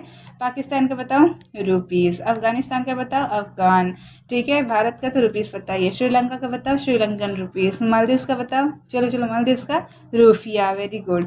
नेपाल की बताओ, नेपाल, चलो याद करो, वेरी गुड, रुपया, वेरी गुड, नेपाली रुपीज़। फिर भूटान की बताओ, अभी अभी हमने पढ़ा भूटान की, याद करो, हाँ, गुल्ट्रम, NL गुल्ट्रम, ठीक है। गुल्ट्रम के बाद कौन सा हमने कंट्री पढ़ा है बच्चे अभी, मैं अरे बांग्लादेश, बांग्लादेश की क्या बताओ करेंसी कौन सी है, टका, ठीक है, टका हो गया। और अब आते हैं म्यांमार, म्यांमार की करेंसी क्या है, क्यात। ये सब बहुत इंपॉर्टेंट बच्चे, रीजनिंग में तो बहुत ज़्यादा ही पूछ ली जाती है, ठीक है। चलो पार्लियामेंट यहाँ पर देखो, तो पार्लियामेंट का इतना अजीब सा नाम है बच्चे, आप बस देख लो, मैं भी इसे प्रोनाउंस नहीं करने वाली हूँ ठीक है, जिस प्रोनाउंस करने का दम है वो कर ले ठीक है। चलो आ जाओ, देखो प्रोविंस क्या है, यहाँ पर 7 प्रोविंस है, ठीक है, जिसमें से सबसे बड़ी प्रोविंस है वो शान प्रोविंस है। कहाँ पड़ती है, देखो ये वाली, ये जो दिख रही है ना, यही शान प्रोविंस सबसे बड़ी है, ठीक है। यहाँ पर एक्चुअली बच्चे क्या है कि 7 रीजन भी है, मतलब 7 डिवीजन भी है और 7 स्टेट भी हैं। तो वैसे देखा जाए तो पूरे 14 हैं, लेकिन अगर आप बोला जाए प्रोविंस की बात की जाए तो 7 ही मार्क करोगे, ठीक है। चलो आ जाओ, रिलीजन की बात करें तो ऑब्वियस बात बच्चे, बुद्धिज़्म यहाँ पे मेन रिलीजन है, ठीक है। यहाँ की लैंग्वेज क्या है, तो बर्मीज़ लैंग्वेज, ठीक है। स्पोर्ट्स की बात कर लेते हैं तो बच्चे स्पोर्ट्स की यहाँ पर अच्छी कहानी है, ठीक है। यहाँ पर आज के मॉडर्न जितने भी स्पोर्ट्स हैं ना, ये आपको कोई देखने के लिए नहीं मिलेंगे। यहाँ पर ये लोग अपना कल्चरल गेम बहुत खेलते हैं, जैसे कि सबसे इंपॉर्टेंट है इनका सिनलोन गेम, ठीक है। सिनलोन गेम कौन सा है, देखो सिलोन में क्या होता है बच्चे, ये ऐसे एक बॉल होती है, इसको रैटिन बॉल बोलते हैं, ठीक है। वो वहाँ पर पर्टिकुलर बैम्बू से बनाई जाती है, ठीक है। और ये रैटिन बॉल को क्या करते हैं बच्चे, एक नेट, देखो यहाँ पर सिलोन की बात करें तो ऐसा होता है कि रैटिन बॉल को एक ऐसा सर्कल होता है, सर्कल में सारे लोग खड़े होते हैं, 5-6 लोग, और वो लोग इस बॉल को क्या करते हैं, हवा में ही रखते हैं। याद करो हम लोग बचपन में डॉज बॉल खेलते थे, तो हम लोग कैसे हाथ से मारते हैं, लेकिन वहाँ पर इस बॉल को क्या होता है, पैर से मारा जाता है, ठीक है। तो आप देख सकते हो कितना बड़े बड़े लोग ऐसा, ये देखो तो गिर ही जा रहा है हार्ड होता है, ठीक है। चलो तो ये क्या है, यहाँ का नेशनल स्पोर्ट है, ठीक है। तो इसमें क्या होता है, और अच्छा देखो यहीं पर इसी का एक और वर्जन है जिसको सेपाक टकराव बोलते हैं, ठीक है। ये भी इसी रैटन बॉल से खेला जाता है, लेकिन ये क्या होता है, ये पर्टिकुलर कंपटीशन लाइक होता है और इसके बीच में क्या होता है, नेट होता है। जैसे यहाँ पर ये दोनों लोग खेल रहे हैं, ठीक है, नेट है, ये बॉल उस तरफ फेंकेगा, ये बॉल इस तरफ फेंकेगा, इसको बॉल को हवा में रखना है, जो जिससे गिरी मतलब वो आउट, ठीक है। तो ये सेपाक वाला है, ठीक है। ये पर्टिकुलर कंपटीशन जैसे खेलते हैं, लेकिन ये जो सिनलोन है ना, सिनलोन जो है वो नेट नहीं होता है, ऐसे सर्कल में लोग खड़े रहते हैं और सब लोग क्या करते हैं, डॉज बॉल की तरह से ऊपर रखते हैं, और इसको कल्चरल वे से ज़्यादा खेला जाता है, कंपटीशन वे से नहीं, ठीक है। तो कंपटीशन वे से सेपाक को खेला जाता है और जो कल्चरल वे है वो सिनलोन में खेला जाता है, और यही यहाँ का क्या है, नेशनल स्पोर्ट है। तो बहुत इंपॉर्टेंट बच्चों, याद रखना, बर्मा के इसमें क्वेश्चन बनेगा तो स्पोर्ट्स जरूर बन जाएगा, ठीक है, याद रखोगे। अच्छा, और अब यहाँ पर क्या है, लेथवी, लेथवी जो है यहाँ का मार्शल आर्ट्स है। मार्शल आर्ट समझते हो ना, कि पहले के टाइम पे जो ये होता था मिलिट्रिकल डांस जैसे होता था, जिसमें सारी सेना मिलकर कोई ना कोई ऐसे डांस परफॉर्म करती थी, उसी को पहले मार्शल आर्ट्स बोलते थे, ठीक है। इसी को आर्ट ऑफ 9 लिम्स बोलते हैं, और ये लेवाथी एक्चुअली में एक बॉक्सिंग है, ठीक है। ये देखो ये मलेशियन बॉक्सिंग है जो ये लोग कर रहे हैं, ठीक है। इसी को आर्ट ऑफ 9 लिम्स भी बोलते हैं, ठीक। इसमें कुछ मूव्स होते हैं जो लोग ऐसे करते हैं और उस पर पॉइंट्स मिलते हैं। अब यहाँ के नेशनल एनिमल की बात कर लेते हैं बच्चे, तो पीकॉक। याद रखना हमारे यहाँ की नेशनल बर्ड है वो पीकॉक है, यहाँ का एनिमल, ठीक है। और बर्ड क्या है, तो ग्रीन पी फाउल, ठीक है। ये देखो, ये ग्रीन पी फाउल और पीकॉक आपने देखा होगा, ठीक है। फ्लावर की बात करें तो पौधक, पौधक जो है वो ये येलो कलर का फ्लावर होता है, बहुत सुंदर दिखता है, ठीक है। ट्री की बात करें तो थनक ट्री, तो थनका, ठीक है। तो थनका ट्री की ऐसी लकड़ियाँ होती है चंदन जैसे लगती है, ठीक है। जैसे हमारे यहाँ चंदन की लकड़ियाँ होती है वैसे ये थनका, ठीक है। ये बहुत ज़्यादा अच्छी होती हैं लकड़ियाँ, ठीक है। चलो, ये फ्रूट कौन सा यहाँ का, तो फ्रूट मैंगो है। चलो, पॉपुलेशन की बात करें तो 57 मिलियन, आपको नहीं याद रखना। इसकी निक नेम की बात करें तो बच्चे ये लैंड ऑफ पगोड़ाज है, ठीक है, या फिर इसको गोल्डन लैंड भी बोलते हैं। Means land of pagoda, pagoda मतलब क्या, तो बच्चे पहले बुद्धिज़्म के बहुत सारे टेम्पल्स बनते थे। आपको पता है कि बुद्धिज़्म यहाँ पर पूरा हर जगह पर कितना फैला था, ठीक है। तो बुद्धिज़्म टेम्पल जो होते हैं बच्चे वो ऐसे बनते हैं, उसके ऊपर ऐसे बड़ी सी शिखर होती है, ठीक है। तो उसी को क्या बोलते हैं, पगोड़ा। जैसे यहाँ पर दिख रहा है आपको, ये ऐसे ऐसे बड़े लंबे लंबे, तो इन्हीं को पगोड़ा कहा जाता है। और यहाँ देखो बर्मा को अगर ऊपर से आप देखो ऐसे ड्रोन शॉट लो, तो ये देखो ऐसे यहाँ पर बहुत सारे ऐसे टेम्पल की श्राइन, दैट इज पगोड़ा दिखाई देंगे। तो इसीलिए इसको क्या बोला जाता है, ये देखो यहाँ पर लैंड ऑफ पगोड़ाज। समझ में आ रही है बच्चे बात। ये देखो एक और कोई फोटो था यहाँ पर, बहुत सुंदर, देखो ये पूरा पगोड़ा पगोड़ा, ठीक। तो समझ में आ रहा है। और ये पूरे क्या, हाँ, सुनहरे रंग के दिखते हैं, इसलिए इनको उत्तर गोल्डन लैंड भी बोल दिया जाता है, तो याद रखोगे। अच्छा ये बताओ, चलो रिवीजन करते हैं। ड्रैगन लैंड किसको बोलते हैं, thunder dragon, very good, Bhutan को, ठीक है। लैंड ऑफ रिवर किसको बोलते हैं, बांग्लादेश को, very good. Land of pagoda, Myanmar, बहुत अच्छे। लैंड ऑफ कैनल किसको बोलते हैं, कैनल मतलब क्या होता है, नहर, ठीक है। तो याद रखना ये पाकिस्तान को बोलते हैं, ठीक है। पता नहीं क्यों लेकिन बोलते हैं, वहाँ पर बहुत सारी नहरें हैं, ठीक है। मैंने वहाँ पर नहीं लिखा था बच्चे, थोड़ी थोड़ी चीज़ें मैंने अभी अभी ऐड की है, तो वो शायद पाकिस्तान और अफगानिस्तान में नहीं है। तो कोई बात नहीं, हम लोग धीरे धीरे पढ़ते पढ़ते उन सब चीज़ों को भी डिस्कस कर लेंगे। इसका यही मतलब होना चाहिए कि वो सारे लेक्चर्स को रेगुलरली हर चीज़ करना है, कुछ चीज़ें स्किप नहीं करनी है, ठीक। चलो आ जाओ। इंडिपेंडेंस की बात करते तो इनको इंडिपेंडेंस 1948 में मिला, जस्ट हमारे 1 साल बाद, ठीक है। लेकिन कोई फ़ायदा नहीं है, 2021 में मिलिट्री ने यहाँ पर कूप कर लिया है, ठीक है। क्या पाकिस्तान में तो ये होता ही रहता है, ठीक है। बाउंड्री बच्चे, वेरी इंपॉर्टेंट क्वेश्चन, हमारे भारत से बाउंड्री कितना शेयर करता है, तो 1643। कैसे याद रखें, मैंने कैसे याद किया था, 16 3 48 होता है ना, तो 43 ही लिखो, ठीक है। देखो थोड़ी वियर्ड है, जैसे आपको याद रखना है वैसे याद रखो। जिसको नहीं हो रहा है वो ट्रिक यूज़ कर सकते हैं, जिसको डायरेक्ट याद रखना है वो डायरेक्ट याद रखो, ठीक है। देखो कितने से स्टेट से बॉर्डर शेयर करता है, तो 4। तो कैसे याद रखो कि नाम, ठीक है, नाम से याद रखोगे। अच्छा, स्वा मतलब किससे शेयर करता था, तो ये भूटान से, ठीक है। त्वम जो था वो किससे शेयर करता था, बांग्लादेश से। अब नाम जो है वो किससे शेयर कर रहा है, तो म्यांमार से। तो कौन कौन है, तो अरुणाचल प्रदेश, नागालैंड, मणिपुर और मिजोरम। इसको मनी लिखना है, ठीक है, मणिपुर, ठीक है, मेन लिख दिया मैंने। आज देख लेते हैं कैसे, ये देखो ये म्यांमार है, ठीक है। अब इसको मैंने क्या कहा था, गोल्डन लैंड, गोल्डन लैंड मतलब यहाँ पे बहुत सारा पैसा होगा, तो मणिपुर जो है वो इससे क्या करता है, बॉर्डर शेयर करता है। और मिजोरम, अगर आपको अभी तो ये क्या है, ट्रिक की ज़रूरत नहीं पड़नी चाहिए, पूरा का पूरा मैप दिमाग में बैठना चाहिए बच्चे, ठीक है। तो अब देखो मिजोरम जो है यहाँ पर बांग्लादेश से भी शेयर करता है, म्यांमार से भी शेयर करता है, ठीक है। और ऊपर देखो नागालैंड, जब मैं आपको ये पढ़ाऊंगी ना तो यहाँ पर नमामी, ठीक है, नमामी, ना फिर नागालैंड, म से मणिपुर, मी से मिजोरम, तो ये नमामी अरुणाचल, ठीक है। तो अरुणाचल, नमामि, अरुणाचल प्रदेश मैंने आपको बताया था ये लैंड ऑफ राइजिंग सन है ना। सबसे पहले सूर्य यहीं पर उगता है, मतलब भारत देश में यहीं दिखता है। तो हम लोग सन को क्या करते हैं, भगवान प्रतापी सूर्य को नमामि करते हैं ना, नमस्ते करते हैं, तो इसलिए अरुणाचल नमामि। तो याद रहेगा, तो यही 4 स्टेट हैं जो म्यांमार से बॉर्डर शेयर करते हैं। ओके, कितना बॉर्डर शेयर करते हैं, तो 16 3 48, ठीक है, याद रहेगा। लेकिन 48 नहीं 43 लिखना, ठीक। चलो सिटीज़ की बात करें तो यहाँ पर कोई खास इंपॉर्टेंट चीज़ें नहीं है, लेकिन देखो यंगून, ठीक है, याद रखो। हम लोग के यहाँ पर एक ऐसा फोक म्यूज़िक आता है, यूपी में गाया जाता है, कैसे, मोरे पिया गए रंगून, हुआ से करे हैं टेलीफोन ऐसे करके। तो ये रंगून जो था, मतलब पहले इसको रंगून बोला जाता था। और रंगून में ही फेमस जेल है जहाँ पर बहादुर शाह जफर को भेजा गया था, जो कि मुगल का आखिरी बादशाह हुआ करता था। तो अभी उसको यागून बोलते हैं, ठीक है। पहले बर्मा की अभी कैपिटल नायपितवा है, लेकिन पहले ये यंगून हुआ करती थी, जिसको पहले रंगून बोलते थे, ठीक है। याद रखोगे, चलो आ जाओ। फिर एक मंडलय, मंडलय जो है वो यहाँ की कल्चरल कैपिटल है। बस यही दो आपको याद रखना है। देखो नायपितवा जो कि यहाँ की क्या है कैपिटल, ये रंगून, ठीक है। पहले यहाँ पर जेल, तो यहाँ से भारत से उसको ऐसे डिपोर्ट किया था। और यहाँ पर जो बहादुर शाह जफर था, उसने अपना दिल्ली में एक खाली मकबरा बनाया था कि हम जब मरेंगे तो हमें यहीं दफन किया जाएगा, लेकिन आज भी वो खाली है। और वो यहीं पर रंगून में मर गया और वहीं पर उसकी कब्र बनाई गई, ठीक। जब हम लोग हिस्ट्री पढ़ेंगे तो डिस्कस करेंगे। और ये क्या है, मंडलय, ठीक है, याद रहेगा। और कुछ यहाँ पर इम्पोर्टेंट, हाँ अभी हम लोग देखेंगे ये क्या नाम है, माउंटेन्स को तो डिस्कस करते हैं। चलो डन डन। हाँ माउंटेन रेंज तो बच्चों यहाँ बहुत इंपॉर्टेंट रेंज आपको जो याद रखनी है वो अरकान क्योमा, ठीक है।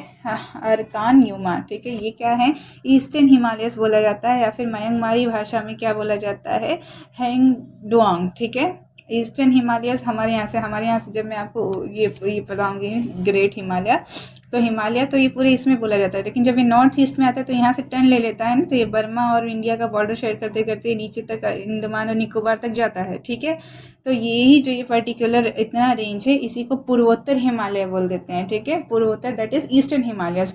और जब ये बर्मा में आता है तो इसको अरकान योमा बोलते हैं, ठीक है। अरकान योमा जो है वो एक क्या है, नेचुरल बाउंड्री है जो कि भारत और म्यांमार को सेपरेट करती है, ठीक है। कौन, अरकान योमा, ठीक है, याद रखोगे। कहाँ थे हम लोग, हाँ चलो आ जाओ, ये देखो देख लेते हैं। ये तो यहाँ से क्या आता है, महान भारत का महान ग्रेट हिमालयस, फिर ये यहाँ से टर्न लेता है, ये अरकान योमा बन जाता है, ये नीचे आता है। बच्चे यहाँ बहुत सारी पहाड़ी हैं, ठीक है। ये जो पर्टिकुलर पहाड़ी है इन्हीं को पटकाई बूम बोला जाता है, जो कि अरुणाचल प्रदेश में है। फिर यहाँ नीचे आती हैं तो नागालैंड में इनको नागा हिल्स बोल दिया जाता है। नागा हिल की सबसे बड़ी चोटी क्या है, साबरमती। हम पढ़ेंगे इसे बहुत डिटेल में, एकदम तसल्ली में, ठीक है। तो अब आगे बढ़ते हैं, ये क्या है, नीचे आ जाओगे, ये पूरा का पूरा क्या है, अरकान योमा है, ठीक। और अरकान योमा यहाँ पर जो म्यांमार में जो सबसे हाईएस्ट पीक है वो क्या है, काकाबो राजी। आपको याद नहीं रखना है, बस देखते चलो, ठीक है। यहाँ की जो हाईएस्ट पीक है वो काकाबो राजी, ठीक।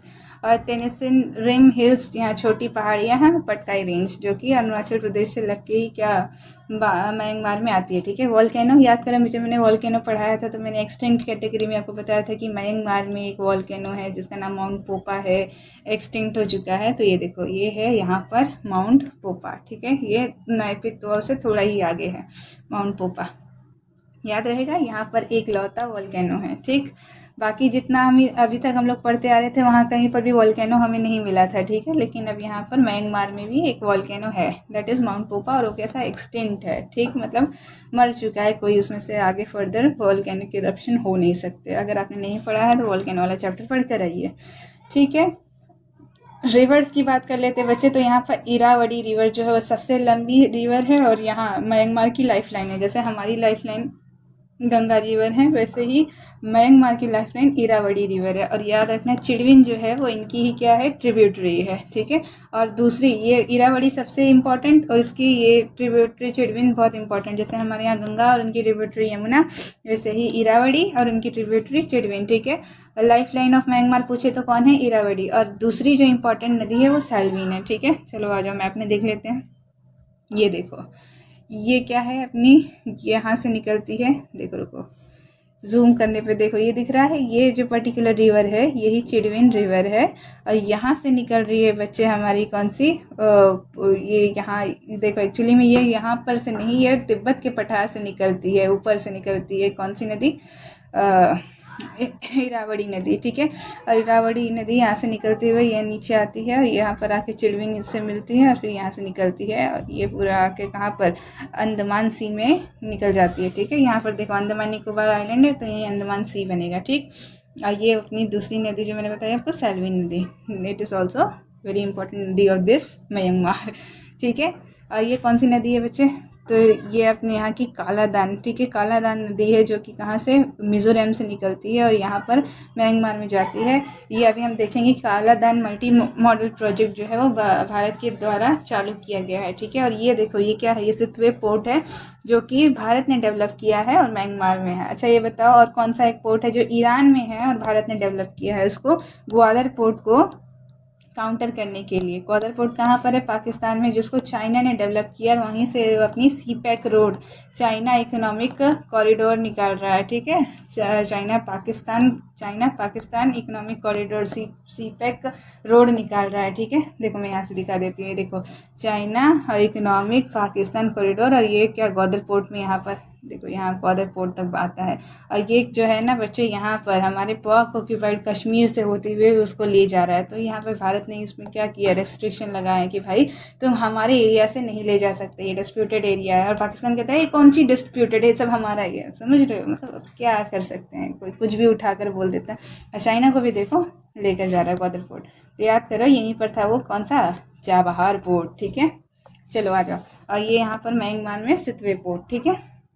याद रखोगे सितवे पोर्ट को डेवलप किया किसने, भारत ने। और ऐसा क्यों बच्चे, क्योंकि आपको पता होना चाहिए कि हमारे यहाँ पर ये जो नॉर्थ ईस्ट को कनेक्ट करने वाला एरिया है ये इतना छोटा है, सिर्फ 35 किलोमीटर का, ठीक है। इसी को चिकन नेक कॉरिडोर भी बोलते हैं। और ये क्या चाहते हैं, बांग्लादेश जो बोलता है, चाइना बोलता है कि हम क्या करेंगे, यहाँ से थोड़ा आगे आ जाएंगे, यहाँ से बांग्लादेश को आगे करवा देंगे और उसको काट देंगे, ताकि यहाँ से पूरा नॉर्थ ईस्ट का ये इंडिया के मेन लैंड से क्या हो, रास्ता कट जाए।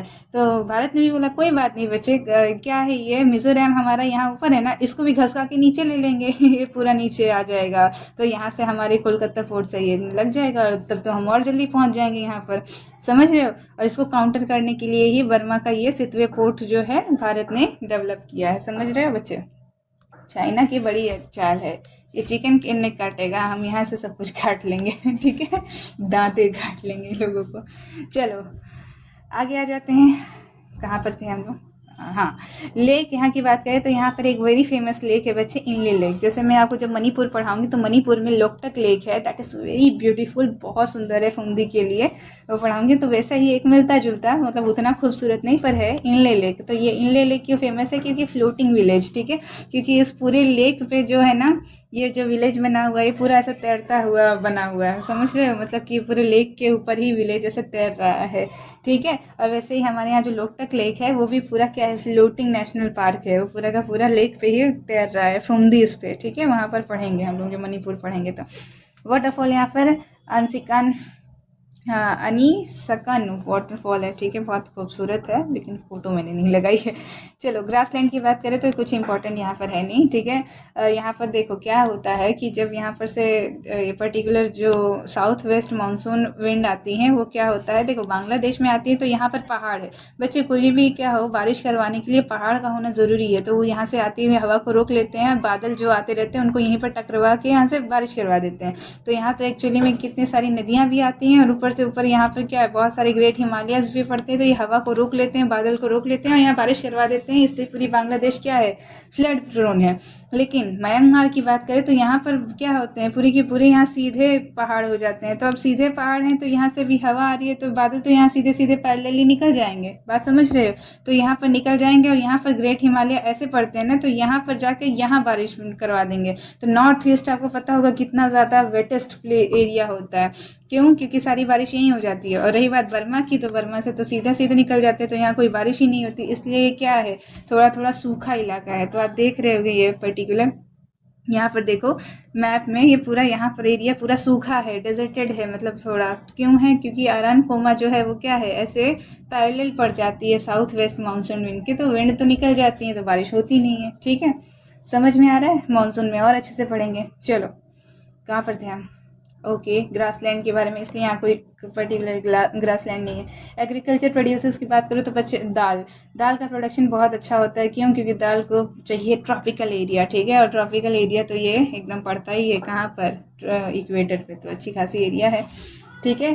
तो ये पल्सेस का 5th लार्जेस्ट प्रोड्यूसर है। तो फर्स्ट कौन है, तो ऑब्वियस सी बात है हमारा महान भारत, ठीक है। चलो, और बीन्स और सीसम और राइस, और आपको पता तो पाम ऑयल प्रोडक्शन बहुत ज़्यादा होती है। भारत का ज़्यादातर इंपोर्ट पाम ऑयल्स का और ये पल्सेस का यहीं म्यांमार से ही होता है, ठीक है। प्लेट्यू की बात करें तो शान प्लेट्यू यहाँ पर जो दिखाया था मैंने आपको, ये पूरा पर्टिकुलर इतना सारा एरिया ये शान प्लेट्यू है, ठीक। चलो आ जाओ, प्लेट्यू है तो कुछ ना कुछ मिनरल्स तो निकलेगा ही। तो जेटाइट, ठीक है, जेड टाइट करके जो होता है स्टोन, वो कहाँ, उसी को यहाँ लोकल लैंग्वेज में जड़े बोलते हैं, ठीक है। तो जड़े, ये देखो ये वाला, जैसे आपने कभी देखा होगा आपके पापा ऐसे पत्थर पहनते होंगे ऐसा ट्रायंगल अंगूठी वाला, ठीक है, बोलते हैं बहुत अच्छा होता है पता नहीं क्या होता है लेकिन होता है। तो ये बहुत ज़्यादा म्यांमार में पाया जाता है और इसका इम्पोर्ट भी होता है, ठीक है। अच्छी कीमत भी मिलती है, रूबीज भी यहाँ पर निकलती है और नेचुरल गैसेस, ठीक है। क्लाइमेट मैंने आपको बता दिया, ट्रॉपिकल मानसून होगा, wind south west monsoon wind, लेकिन कोई काम की नहीं है क्योंकि आरन के पैरेलल निकल जाती है। सी की बात करें तो बच्चे कौन सा सी पड़ता है, अंडमान सी, ठीक है। यहाँ पर देखो, ये अंडमान एंड निकोबार आइलैंड पड़ जाते हैं यहाँ पर, और यहीं पर अंडमान सी और बे ऑफ बंगाल, ठीक है। अच्छा आगे आ जाओ, गल्फ की बात करें तो मर्तवन गल्फ, यहाँ पर मर्तवन गल्फ होता है। ये देखो गल्फ मैंने आपको बताया था बच्चे, ये देखो ये पर्टिकुलर एरिया जो ट्रायंगल बनाता हुआ जिसका क्या है, थोड़ा सा नैरो माउथ है, उसी को गल्फ बोलते हैं। तो यहीं पे मर्तवन गल्फ पड़ता है, ये देखो यहाँ पर मैप में आ जाओ, ये देखो ये रहा मर्तवन गल्फ, ठीक है, माउथ ऑफ इरावदी नदी, ठीक है। देखो इरावदी नदी भी यहाँ पर क्या डेल्टा क्रिएट कर रही है, लेकिन वर्ल्ड का सबसे बड़ा डेल्टा कहाँ है, हाँ हमें समय पता है, सुंदरबन में जो कि वर्ल्ड का सबसे बड़ा डेल्टा है, और सुंदरी ट्रीज पड़ते हैं वहाँ पर, ठीक है। आ जाओ, आइलैंड की बात करें तो मेरगुई आर्चिपेलेगो का मतलब क्या होता है, बहुत सारे ग्रुप ऑफ आइलैंड। आ जाओ, मैप में आपको दिखा देते हैं, ये देखो ये मेरगुई आर्चिपेलेगो है, ये दिख रहा है, ये पूरा पूरा इतने सारे टुकड़े टुकड़े टुकड़े करके सब क्या है, आइलैंड्स हैं, ठीक। हो गई बच्चे बात इतनी सारी चीज़ें की। अब ट्राइब्स की बात करते हैं, तो ट्राइब्स कौन सी हैं यहाँ पर, तो 35 पर्टिकुलर ट्राइब है, जिसमें ये सारी ट्राइब्स अलग अलग टाइप की आती हैं। लेकिन यहीं पर जो मैं आपको बता रही थी, रोहिंग्यान मुस्लिम जो है वो क्या है, एक माइनॉरिटी है। कहाँ पर, राखीन स्टेट में, ठीक है। राखीन स्टेट में आपको दिखा दूँ कहाँ पड़ता है, ये देखो ये जो पर्टिकुलर ये रीजन है यही राखीन स्टेट है, ठीक है। और यहीं पर बहुत सारे क्या रहते थे, रोहिंग्यास मुस्लिम माइनॉरिटी ट्राइब्स, ठीक है। लेकिन उनको क्या है, म्यांमार गवर्नमेंट उनको illegal immigrant from Bangladesh consider करती है, उनको क्या बोलती है, वापस बांग्लादेश जाओ, ठीक है। चलो आ जाओ, कहाँ बात करते हैं, इंटरनेशनल ऑर्गेनाइजेशन, ये किसका मेंबर है बच्चे, तो मैंने कहा था ये सार्क का नहीं है, ये किसका, आसियान का। तो आसियान क्या है बच्चे, तो अब हम जब अगला चालू करेंगे, ये देखो ये नॉर्थ बोल रही हूँ, साउथ ईस्ट एशिया। तो ये साउथ ईस्ट एशिया के जितने भी देश दिख रहे हैं ये सब जो हैं वो आसियान के मेंबर हैं, ठीक है। समझ में आ रहा है बच्चे, एसोसिएशन ऑफ, देखो फुल फॉर्म देख लो, association of South Eastern Asian nation, ठीक है। पूरे 10 आते हैं। सार्क में कितने आते हैं, तो सार्क क्या है, south Asian association of regional cooperation. यहाँ सार्क में टोटल 8 कंट्रीज आते हैं, कौन कौन से, तो ये देखो अफगानिस्तान, पाकिस्तान, इंडिया, श्रीलंका, मालदीव्स, नेपाल, भूटान और बांग्लादेश, ठीक है। लेकिन ये जो आसियान है इसमें कौन से, पूरे 10 आते हैं जो हम कल पढ़ेंगे, ठीक है, साउथ ईस्ट एशियन वाले में, ठीक। हाँ आ जाओ, तो यूनेस्को साइट की बात कर लेते हैं। तो यहाँ पर 2 यूनेस्को साइट है, जैसे कि एक बागान वैली है जो कि बुद्धिस्ट, बहुत सारे बुद्धिस्ट टेम्पल हैं, ठीक है। मैंने आपको तो कहा ही है कि लैंड ऑफ पगोडास है, तो बहुत सारे बुद्धिस्ट टेम्पल हैं। ये देखो बागान वैली कितनी खूबसूरत लग रही है, एकदम बढ़िया। एंकोर वाट जाने का मन करता है बहुत बच्चे, ठीक है। मेरा तो सबसे पहला जो फॉरेन टूर होगा वो एंकोर वाट में ही होगा, ठीक है। आप लोग का कहाँ होगा मुझे बताना, ठीक है। और प्यू एंशिएंट वैली, ठीक है, प्यू वैली मैंने आपसे कहा था यहाँ पर जैन कम्युनिटीज़ भी थी, तो इनका ये प्यू वैली जो है, ये वाली पर्टिकुलर चीज़ देखो, इसको भी यूनेस्को वर्ल्ड हेरिटेज साइट में रखा गया, ठीक है। टूरिस्ट प्लेस तो बच्चे श्वेदागोन पगोड़ा, ठीक है, श्वेदागोन पगोड़ा आपको पता होना चाहिए, देखो ये, ठीक है, बहुत सुंदर लगता है, एकदम गोल्डन कलर का ऐसा लगता है पूरा एकदम। एक हमारे यहाँ का गोल्डन टेम्पल अमृतसर, वो बहुत सुंदर लगता है, ठीक है। उसके बाद यहाँ पर ये चलो अगला देखते हैं, तो नागपाली बीच, ठीक है। ऑब्वियस बात है कि अपना लगता है बॉर्डर कोस्टल एरिया, तो यहाँ पर बीच भी बहुत अच्छा। ये बताओ कौन सा सबसे लार्जेस्ट कौन सा बीच है वर्ल्ड में, सबसे लार्जेस्ट बीच कौन सा है? अभी अभी हमने पढ़ा है, चलो मुझे बताओ, रिकॉल करो। फेस्टिवल की बात करें तो बच्चे थिंगयान वाटर फेस्टिवल, जो कि बर्मिस न्यू ईयर होता है, वो मनाया जाता है। उस वक्त क्या सिनलोन खेला जाता है, याद करो कौन सी बॉल से? Yes very good, rattan ball से, ठीक है। हिस्टोरिकल डायनेस्टी की बात कर लेते बच्चे, तो कौन सी डायनेस्टी यहाँ पर? पगान, ठीक है। फिर उसके बाद टोगोन, फिर कोपबाउन, और फिर ब्रिटिशर्स ने यहाँ पर क्या किया? राज किया। आपको याद करने की ज़रूरत नहीं है, ठीक है। एक्सरसाइज की बात करें तो बच्चे क्या है कि एक इम्बेक्स एक्सरसाइज है जो कि आदमी के साथ होती है, एक कॉर्पेट एक्सरसाइज जो कि नेवी की होती है, ठीक है। दोनों एक्सरसाइजेस इंडिया और म्यांमार के बीच में होती हैं, ठीक है। चलो फैक्ट याद करो तो देखो क्या है ये, largest country in mainland south east Asia, ठीक है। साउथ ईस्ट एशिया का जो मेनलैंड है, मतलब मेनलैंड मतलब समझ रहे हो ये, वैसे देखा जाए तो इंडोनेशिया सबसे बड़ी कंट्री है, लेकिन अगर मेनलैंड की बात की जाए तो उसमें बर्मा सबसे बड़ी साउथ ईस्टर्न एशियन कंट्री है, ठीक है।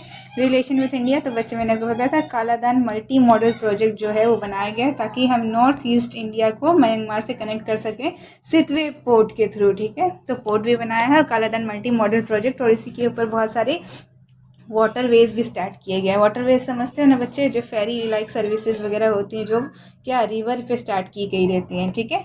ये देखो मैंने ये बताया था, मैप मैप मैप कहाँ गया ये, ठीक है। ये देखो ये अपना ये रिवर है कालादान मल्टी मॉडल प्रोजेक्ट, यहीं पर ये देखो सितवी पोर्ट। जैसे ही कुछ होगा तो यहाँ से क्या होगा, कोलकाता पोर्ट से यहाँ से सब निकलेंगे, सितवी पोर्ट पे आएंगे, कालादान पकड़ के तुरंत क्या नॉर्थ ईस्ट में एंट्री ले लेंगे, देखते रहें लोग, ठीक है। चलो और हद पड़ेगी तो वहाँ से भी बांग्लादेश को काट के नीचे कर दिया जाएगा। आगे बढ़ते हैं बच्चे, तो ये क्या है इश्यूज कौन सा है, तो वही बच्चे बॉर्डर इंसर्जेंसी, मतलब वही रोहिंग्यास जितने भी रेफ्यूजी हैं वो सब क्या करते हैं, बॉर्डर क्रॉस करके म्यांमार और इंडिया का यहाँ पर आ जाते हैं और रेफ्यूजी हो जाते हैं। तो रेफ्यूजी होने के बच्चे बहुत ज़्यादा क्राइसिस हो जाते हैं, ये एकदम ह्यूमैनिटी राइट्स वायलेशन वगैरह होने लगते हैं, ठीक है। तो ये एक आध दो क्राइसिस है, ठीक है। तो इसी के साथ हमारा बर्मा ख़त्म होता है बच्चे। आज हमने क्या क्या पढ़ लिया? भूटान पढ़ लिया पूरा, बांग्लादेश पढ़ लिया और फिर बर्मा पढ़ लिया, बी, ठीक है। चलो क्वेश्चन कर लिया जाए, आ जाओ क्वेश्चंस। अच्छा बच्चे मुझे बताओ तो सही, लेक्चर वगैरह समझ में आ रहे हैं? कुछ आप लोग बताते ही नहीं हो मुझे, पता कैसे चलेगा? मैं ऐसे हवा में पढ़ाते चले जाऊँ, ठीक। चलो आ जाओ, देखो which of the following is correct, ठीक है। फर्स्ट स्टेटमेंट पढ़ो, देखो क्या है, टका is the currency of Myanmar. Myanmar हमने कयात, ठीक है, याद रखना बच्चे, वाई इसमें है और इसकी करेंसी में भी वाई है, तो कयात है, ठीक है। टका किसकी है? तो बांग्लादेश की, ठीक है। बांग्लादेश में सब टके के भाव मिलता है, ऐसे करके याद रखना, ठीक है। चलो तो ये क्या है, ये तो इनकरेक्ट है, तो वन तो हो नहीं सकता, ऑल तो हो नहीं सकता, ठीक है। तो चलो अगला सेकंड स्टेटमेंट देखो, तो Ceylon is the national sport of Myanmar which is played by rattan ball, yes. और कौन सा इसी का? भाई सिपाक, ठीक है। थर्ड वाला स्टेटमेंट देखो, तो टू तो हो सकता है, तो और ये नन भी नहीं हो सकता, तो ये गया और यही आंसर, ठीक है। थर्ड वाला स्टेटमेंट देखो क्या है, Myanmar shares a border of 16 3 48, ठीक है, kilometre with 4 states of India. 4 states कौन कौन से थे बच्चे, याद करो, नाम, ठीक है। नमामि अरुणाचल प्रदेश, ठीक है, नमामि अरुणाचल प्रदेश, नमामि मतलब नागालैंड और मणिपुर और मिजोरम और अरुणाचल प्रदेश, ठीक है। तो यानी दिस ऑप्शन 1 इज करेक्ट, ठीक है। सेकंड क्वेश्चन देखो, आई होप कि आप पॉज करके पहले सॉल्व करेंगे, उसके बाद मेरा एक्सप्लेनेशन देखेंगे, ठीक है। Which of the following is not correct, ठीक है। तो फर्स्ट स्टेटमेंट देखो, the headquarter of BIMSTEC is at Dhaka, ठीक है। मैंने कहा था कि बिम्स्टेक क्या बे ऑफ बंगाल, तो ये ढाका में है। और मार्क करना कहाँ पर, काठमांडू में किसका है, तो काठमांडू नेपाल में सार्क का हेडक्वार्टर है, ठीक है। तो ये तो करेक्ट है, तो हमें नॉट करेक्ट चाहिए, तो वन तो हो नहीं सकता, ऑल हो नहीं सकता, ठीक है। ऑल तो नॉट करेक्ट हो नहीं सकता, ठीक है, तो वन तो करेक्ट है। देखो सेकंड स्टेटमेंट बोला, तो Sampriti is a navy exercise between England and Bangladesh, तो इंडिया और बांग्लादेश के बीच की तो एक्सरसाइज है, पर ये संप्रीति मतलब आर्मी से लगी है, ठीक है, क्योंकि बोंगो सागर है जो कि नेवी वाली एक्सरसाइज है, तो ये तो इनकरेक्ट हो गया। तो टू हो सकता है, ये हो सकता है, ठीक है। नन तो हो नहीं सकता और ऑल हो नहीं सकता, ठीक है। अब देखो थर्ड वाला देखो, तो पहला Baishakh is the new year celebrated in Bangladesh, obvious ही बात है, तो थर्ड भी करेक्ट है, ठीक है। तो ये भी हो नहीं सकता, तो option A only 2 is not correct, ठीक। थर्ड वाला देखो स्टेटमेंट, ठीक है, पॉज करके सॉल्व करो फिर देखो। आई होप कर लिया। देखो, which of the following is correct. तो फर्स्ट स्टेटमेंट देखो, Bhutan is also known as land of pagoda. नहीं, तो ये तो लैंड ऑफ ड्रैगन है। ठीक है, पगोड़ा वाली लैंड कौन सी, म्यांमार है। तो ये तो इनकरेक्ट हो गया, तो 1 हो नहीं सकता, ये नहीं हो सकता, ये नहीं हो सकता, आंसर 3 और 4। ठीक है, तो ऐसे होता है क्या, एलिमिनेशन ट्रिक्स। ठीक है, फिर भी पढ़ लेते हैं। सेकेंड स्टेटमेंट देखो, Bhutan shares a border of 699 kilometre with India. ठीक है, तो ये करेक्ट है। ठीक है, तो सेकेंड भी तो करेक्ट होना चाहिए ना। ओके, चलो, शायद ऑप्शन में थोड़ा सा मिस्टेक है। क्या है, Bhutan shares a border of, ये तो करेक्ट है, तो 2 करेक्ट है। थर्ड देखो, district in Bhutan is also known as dzongkhags, तो ये भी करेक्ट है। ठीक है, Paro is the only international airport in Bhutan, obviously बात है, तो ये भी करेक्ट है। तो 2, 3 और 4 करेक्ट है। ठीक है, तो सिर्फ 1 नॉट करेक्ट है, तो यहाँ पर एक 2 डाल देना चाहिए था। ठीक है, चलो, आप समझ रहे होगे। अगर आप थोड़ा गड़बड़ी हो तो कोई बात नहीं बच्चे, तो ये वाला करेक्ट कर लेना, 2, 3 और 4 इज करेक्ट। ठीक, चलो आगे आ जाते हैं। थर्ड वाला स्टेट, फोर्थ वाला देखो, फोर्थ वाला आप क्या करोगे, होमवर्क में करोगे। ठीक है, कॉल इट अ डे करें, call it a day. Okay बच्चे, आप लेक्चर तो पूरा देखते नहीं हो, है ना, ये सब क्या करोगे, पर फिर भी कहना मेरा काम है, करना आपका।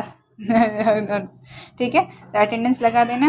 फिर नंबर ऑफ स्टूडेंट्स बढ़ने चाहिए बच्चे, ताकि क्या हो, ये लेक्चर्स बनाने में थोड़ा सा मज़ा आए। और क्लासरूम में बच्चे रहते तो पढ़ाने में अच्छा लगता है। अगले लेक्चर में मिस मत करना, नहीं तो क्या होगा आप बखूबी जानते हो। ठीक है, चलो बच्चों, जय हिंद।